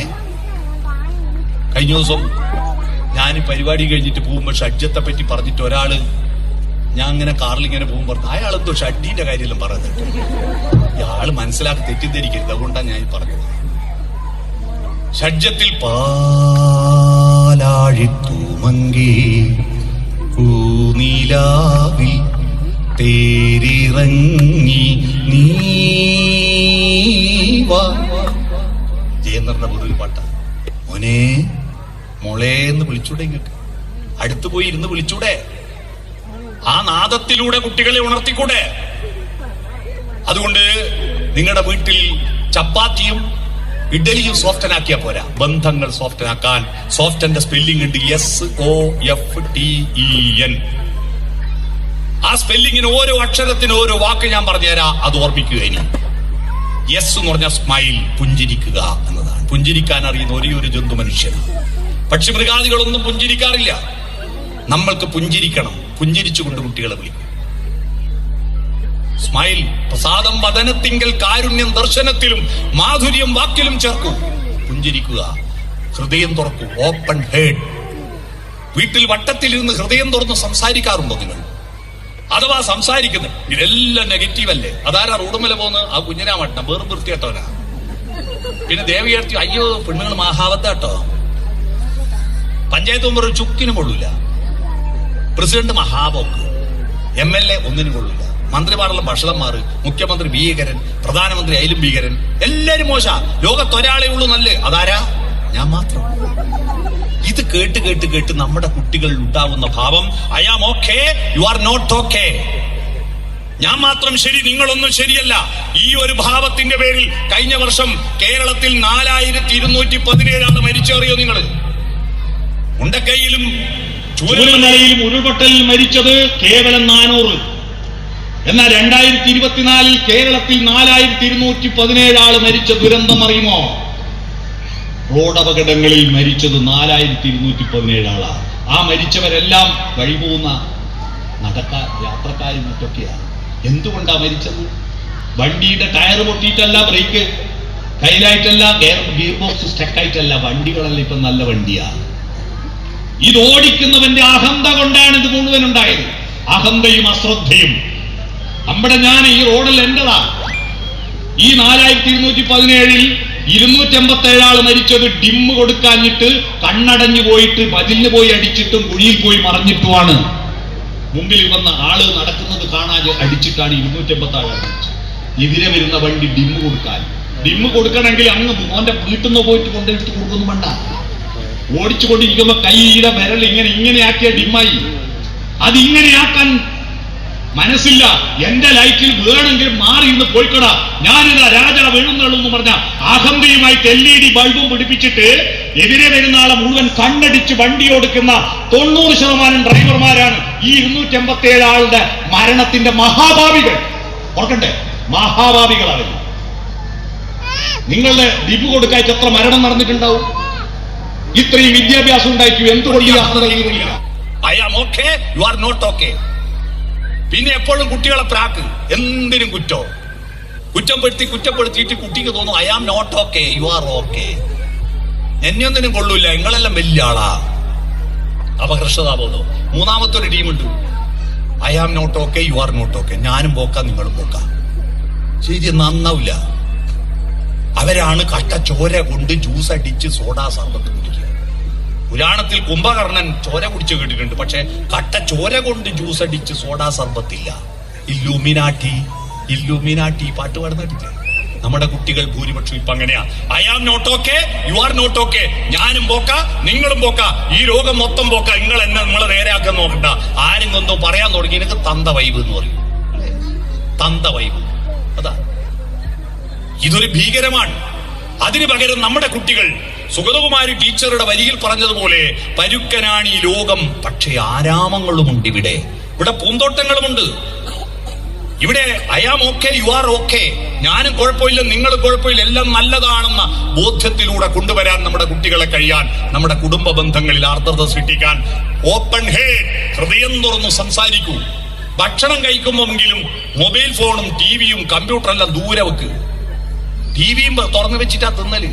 ടി വി കാണുമ്പോൾ ചെയ്യാൻ പറ്റിയ ഒറ്റൊരു പണിയേ ഉള്ളൂ, തിന്നല്.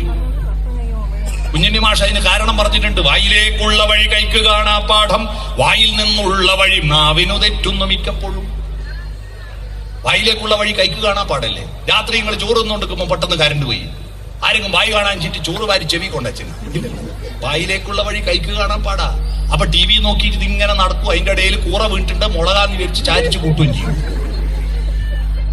മുഖത്തോട് മുഖം നോക്കി വട്ടത്തിലിരുന്ന് വർത്തമാനം പറഞ്ഞിട്ട് ഭക്ഷണം കഴിക്കൂ. ഓപ്പൺ ഹെഡ്, ഫോർവേഡ് ലീൻ, മുന്നോട്ട് കുനിയൂ. അഹന്ത വേണ്ട. മാങ്ങയും ചക്കയും കൂടുമ്പം മാവിന്റെയും പ്ലാവിന്റെയും കൊമ്പ് മേലോട്ട് വരുമോ താഴോട്ട് താഴുമോ? അറിവും സമ്പത്തും കൂടുമ്പോ തല കുനിക്കൂ. നമ്മുടെ കുട്ടികളുടെ മുന്നിൽ നമ്മൾ വലിയ ആളാവണ്ട. ഫോർവേഡ് ലീൻ, താമോളേന്ന് മുന്നോട്ട്. കുട്ടിയിലേക്ക് നമ്മൾ താണാലേ കുട്ടി നമ്മിലേക്ക് ഉയരൂ. നമ്മുടെ ശരീരത്തിലെ അവയവങ്ങളിൽ കാൽമുട്ട് മാത്രമേ പുറകോട്ട് മടങ്ങുന്നുള്ളൂ, ബാക്കിയെല്ലാം മുന്നോട്ടാ മടങ്ങുന്നത്. ആ കാൽമുട്ട് പുറകോട്ട് മടക്കി വെച്ചിരിക്കുന്നത് മുന്നോട്ട് ഓടാൻ വേണ്ടിയാ. എന്നിട്ടും നമ്മൾ മുന്നോട്ട് മടങ്ങാൻ പറ്റരുത്. ഇങ്ങനെ അഹന്ത കാണിക്കുക വേണ്ട. മുന്നോട്ട് കുനിയൂ. കുട്ടികൾ സ്കൂളും വിട്ട് വരുമ്പോ നോക്കി നിൽക്കുന്നുണ്ടാവും ചില അമ്മമാർ. ഏടിയെങ്കും കുപ്പായത്തിൽ മണ്ണുണ്ടാ, അതിമ്മ പിച്ചു പിടിച്ച് കയറി. ഒരു കുടുക്ക് പോയാൽ മതി, 50 കുടുക്കിന് 500 രൂപേന്റെ ചീത്ത പറയൂ അല്ലേ. എന്തല്ല മോനെ സ്കൂൾ വിശേഷം, എന്തല്ല അവൻ പറയുന്ന കേട്ടിരിക്ക്. ഫോർവേഡിൽ രക്ഷിതാക്കളുടെ ഈഗോ പ്രശ്നം കൊണ്ട പല കുട്ടികളുടെ സ്വഭാവ വൈകൃതത്തിലേക്ക് പോകുന്നത്. ഒരു കുട്ടീനെ എടുത്തിട്ട് ഒരാൾ നടന്നു പോകുമ്പോ ഭയങ്കര കരച്ചില് ചാട്ടിയും കൂട്ടി. അപ്പൊ കരയുമ്പോ ഇയാള് കുട്ടിയോട് അടങ്ങ് മാധവാന്ന് പറഞ്ഞിട്ട് കുട്ടിക്ക് മുട്ടായി വാങ്ങി കൊടുത്തു. എന്നിട്ടും കുട്ടി കരച്ചിൽ നിർത്തുന്നില്ല. അപ്പൊ അവിടെ അടങ്ങ് മാധവാന്ന് പറഞ്ഞ് ചായയും കടിയും വാങ്ങി കൊടുത്തു. എന്നിട്ടും കുട്ടി കരച്ചിൽ നിർത്തുന്നില്ല. വീണ്ടും അടങ്ങ് മാധവാന്ന് പറഞ്ഞ് ബലൂണും കളിപ്പാട്ടെല്ലാം വാങ്ങി കൊടുത്തു. കുട്ടി ഇങ്ങനെ കരിയ, ഇയാൾ അടങ്ങ് മാധവാന്ന് പറഞ്ഞ് ഓരോന്നും വാങ്ങി കൊടുക്കുക. ഇതും കണ്ടിട്ട് ഒന്നിച്ച് നടക്കുന്ന ആൾക്ക് ദേഷ്യം വന്നു. അയാൾ ഇതെല്ലാം കാണുന്നുണ്ട്. ഇയാളോട് പറഞ്ഞു, നിങ്ങളെന്തൊരു ക്ഷമിയാ, ഞാനങ്ങാറ്റ ഇനി എന്തോ ചെയ്തു പോകും. എന്നിട്ട് കുട്ടിയോട് ഒന്നിച്ച് വന്ന ആളെന്ന് പേടിപ്പിച്ചു. എന്താ മാധവ, നിനക്ക് വേണ്ട എല്ലാം വാങ്ങി തന്നിട്ട് നീ എന്താ മാധവ കരച്ചിൽ നിർത്താത്തത്? അപ്പൊ അയാൾ പറഞ്ഞു, കുട്ടീന്റെ പേര് മാധവ എന്നല്ല, രാജേഷ് എന്നാണ്. കുട്ടീന്റെ പേരെന്താ? രാജേഷ്. പിന്നെ നിങ്ങൾ ആരോടാ ഈ അടങ്ങ് മാധവ എന്ന് പറഞ്ഞ ആരാ മാധവൻ? അയാൾ പറഞ്ഞു, മാധവൻ ഞാൻ തന്നെയാ. എനിക്ക് ദേഷ്യം വന്നിട്ട് ഞാൻ എന്നോട് തന്നെ പറയുന്ന അടങ്ങ് മാധവ. മക്കളോട് ഇനി ദേഷ്യം വന്ന ഒറ്റ വർത്താൻ, അടങ്ങ് മാധവ. മനസ്സിലായോ? ഫോർവേഡിൽ ടച്ച് തൊടണം, മക്കളിൽ സ്പർശിക്കണം. തൊക്കാണ് പ്രധാനപ്പെട്ട മനസ്സിന്റെ മതിൽ. രോമ നമുക്ക് എന്തെങ്കിലും സന്തോഷം ഉണ്ടായാൽ നമ്മുടെ രോമെല്ലാം ഞാനിങ്ങ് പോകാൻ പറഞ്ഞ് എണീറ്റിരിക്കുന്നില്ല, രോമാഞ്ചം ഉണ്ടാവില്ല. രോമം ഇല്ലാത്തവർക്ക് തോലാഞ്ചും ഉണ്ടാവും. ആ സ്പർശനം, ത്വക്കിൽ സ്പർശിക്കുകയും. പ്രായമായവരെയും കുട്ടികളെയും സ്പർശനമാണ്. അവർക്ക് ഭക്ഷണവും പത്രവും മരുന്നിനേക്കാൾ പ്രധാനം അവർക്ക് സ്പർശനമാണ്. അവരുടെ പുറത്തൊന്ന് മാന്തി കൊടുക്കുമെങ്കിൽ ഏത് കുരുത്തം കെട്ട കുട്ടിയും പൂച്ചേനെ പോലെ അനുസരിക്കും. പുറഞ്ചോറിഞ്ഞു കൊടുത്താൽ മതി. അവരെ ഒന്ന് കെട്ടിപ്പിടിക്ക്, ചേർത്ത് പിടിക്ക്. മക്കളെ തൊട്ടാ പോരാ, മക്കളുടെ മുന്നിൽ അച്ഛനും അമ്മയും തൊട്ടിരിക്കുന്നത് കാണണം കുട്ടികൾ. അച്ഛനും അമ്മയും പ്രണയിക്കുന്നത് മക്കൾ കണ്ടാൽ ആ കുട്ടികൾക്ക് നല്ല സംസ്കാരം ഉണ്ടാകുന്നവർ.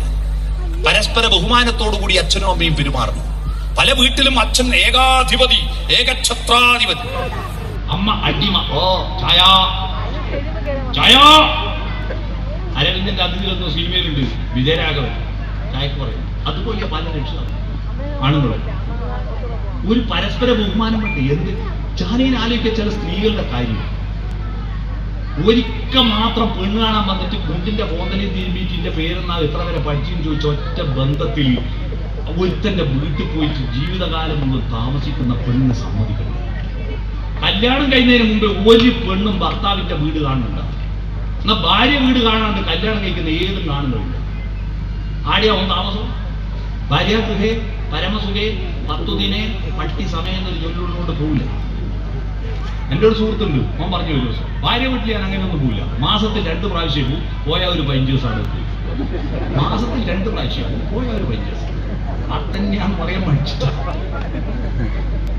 എപ്പോഴൊന്നും കയറി ചെല്ലുന്ന ഭാര്യ വീട് കാണാതെ ഒരൊറ്റ ആണും കല്യാണം കഴിക്കുന്നില്ല. എന്നാൽ മാല ഇടുന്നതിന് മുമ്പ് ഒരു പെണ്ണിനും കാണാൻ പറ്റുന്നില്ല ഭർത്താവിന്റെ വീട്. അപ്പോ ആ വീട്ടിൽ പോയി പെറ്റുപൊറ്റി വളർത്തുന്നില്ലേ? എന്തൊരു സ്നേഹമാണ്. അവരെ അടിമയായി കാണരുത്. ഓക്കെ, അപ്പൊ പ്രേമിക്കും. കല്യാണം കഴിഞ്ഞാലും പ്രേമം വേണം. കല്യാണം വരെ 100 പ്രാവശ്യം ഐ ലവ് യു എന്നായിക്കും. കല്യാണം കഴിഞ്ഞിട്ട് ഒരു തവണ ഐ ലവ് യു പറഞ്ഞു. എന്താ കല്യാണം കഴിഞ്ഞ ഐ ലവ് യു എന്ന് ഐ ലൈക്ക് യു എന്ന് പറയാൻ പാടില്ലേ? കഴിഞ്ഞ ദിവസം ഒരു സാധിച്ചു ചോദിച്ചു, എന്താ കല്യാണം കഴിഞ്ഞ ഐ ലവ് യു പറയാത്തത്? ഒരാൾ എണീറ്റിട്ട് പറയാം കല്യാണം കഴിഞ്ഞാൽ എന്താ ഐ ലവ് യു പറയാത്തെന്നറിയോ? എന്താ ഇലക്ഷൻ കഴിഞ്ഞാൽ പിന്നെ പ്രചരണം വേണ്ടല്ലോ. അപ്പൊ ഇലക്ഷന്റെ തട്ടിപ്പായി. അടുത്തതായി ഈ ഐ കോണ്ടാക്ട്, കണ്ണിൽ നോക്കി സംസാരിക്കണം. കണ്ണിലെ പ്രതീക്ഷകളും ആർദ്രതകളും ദൈന്യതകളും എല്ലാം കാണും. കണ്ണിൽ നോക്കി സംസാരിക്കണം. ആ കണ്ണിൽ, മക്കളുടെ കണ്ണിൽ നോക്കാത്തതിന്റെ പേരിൽ ഇന്ത്യയിൽ ഒരു മഹാദുരന്തം നടന്നിട്ടുണ്ട്. കൗരവന്മാരുടെ തോന്നിയാസം കൊണ്ട് ആ മഹാഭാരത യുദ്ധം ഉണ്ടായത്. കൗരവന്മാര് തോന്നിയാസികളായിരുന്നില്ല. അച്ഛൻ ധൃതരാഷ്ട്ര ജന്മനാ കണ്ണു കാണാത്ത ആളാ. തന്റെ ഭർത്താവ് കണ്ണു കാണാത്ത ആളാന്നുള്ള കാര്യം നേരത്തെ അറിയാഞ്ഞിട്ട് ഗാന്ധാരി മന്ത്രകോടി കൊണ്ട് കണ്ണു കെട്ടിയിട്ട് പറഞ്ഞു, തന്റെ ഭർത്താവിന് കാണാത്ത ലോകം ഇനി തനിക്കും കാണണ്ട. 100 ആണിനെ പറ്റൂ, ഒരു പെണ്ണിനെ പറ്റൂ. ഒന്നിനെ പോലും അച്ഛനും കണ്ടില്ല, ഒന്നിനെ പോലും അമ്മയും കണ്ടില്ല. 100 നല്ല കുട്ടികളായിരുന്നു. മൂത്തവന്റെ പേരറിയോ? ദുര്യോധനൻ എന്നല്ലേ നിങ്ങളെ മനസ്സിലല്ല, സുയോധന. സുയോധനൻ സു എന്ന് പറഞ്ഞ നല്ലോനാ. പക്ഷെ ദുഷിച്ച് ദുര്യോധനായി, ദുഷിച്ച് ദുശാസനായി. എന്തേ? ഒന്നിനെ പോലും അച്ഛനും കണ്ടില്ല, അമ്മയും കണ്ടില്ല. 100 പടഞ്ഞു മരിച്ച വാർത്ത അറിഞ്ഞിട്ട് പുത്രവിയോഗ ദുഃഖത്താൽ ഗാന്ധാരിയും ഭർത്താവ് ധൃതരാഷ്ട്രം കാട്ടിലേക്ക് ഓടിപ്പോയി. കാട്ടുതീയിൽ തൊട്ട് പച്ചക്ക് വന്ന് മരിച്ചു. ഒന്നിനെ കണ്ടില്ല, മക്കളുടെ കണ്ണിൽ നോക്കിയില്ല. ഭർത്താവിന് കണ്ണു കാണൂല, ഭാര്യയ്ക്ക് കണ്ണു കാണുമെങ്കിൽ കൺമണി നീയൻ കരം പിടിച്ചാൽ കണ്ണുകളെന്തിനു വേറെ, എനിക്ക് കണ്ണുകളെന്തിനു വേറെ. അപ്പൊ ഭാര്യ എന്താ പാടിയത്? കാണാനുള്ളത് കരളിൽ പകരാൻ ഞാനുണ്ടല്ലോ ചാരെ, കണ്ണായി ഞാനുണ്ടല്ലോ ചാരെ എന്ന് പാടണം. കണ്ണിൽ നോക്കൂ. അവസാനം നോടി തലകുലിക്ക് സമ്മതിക്കാൻ തയ്യാറാണ്. ആര് പറഞ്ഞു എന്നതല്ല, എന്തു പറഞ്ഞു നോക്കി മക്കളാണെങ്കിലും അംഗീകാരം കൊടുക്കുക, തലകുലിക്ക് സമ്മതിക്കുക. അംഗീകാരം കൊടുക്കുന്ന വീടുകൾ ഉണ്ടാവണം. ഡെമോക്രാറ്റിക് ആവണം നമ്മുടെ വീടുകൾ.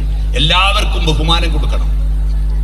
Smile, open heart, forward lean, touch, eye contact, nodding. പുഞ്ചിരിക്കുക, ഹൃദയം തുറക്കുക, മുന്നോട്ട് കുനിയുക, തൊടുക, കണ്ണിൽ നോക്കുക, തലകുലിക്കുക. Soften your communication. നമ്മുടെ വീട് അത്തരത്തിൽ ആർദ്രതയുടെ ഇരിപ്പിടമായാൽ ആ ആർദ്രതയുടെ മേലെ ധാർമ്മികതയും മൂല്യബോധവും സ്നേഹവും ദയയും കാരുണ്യവും എല്ലാം ഉണ്ടായാൽ അവനാണ് ഭക്തൻ, ഉള്ളിൽ പ്രകാശമുള്ള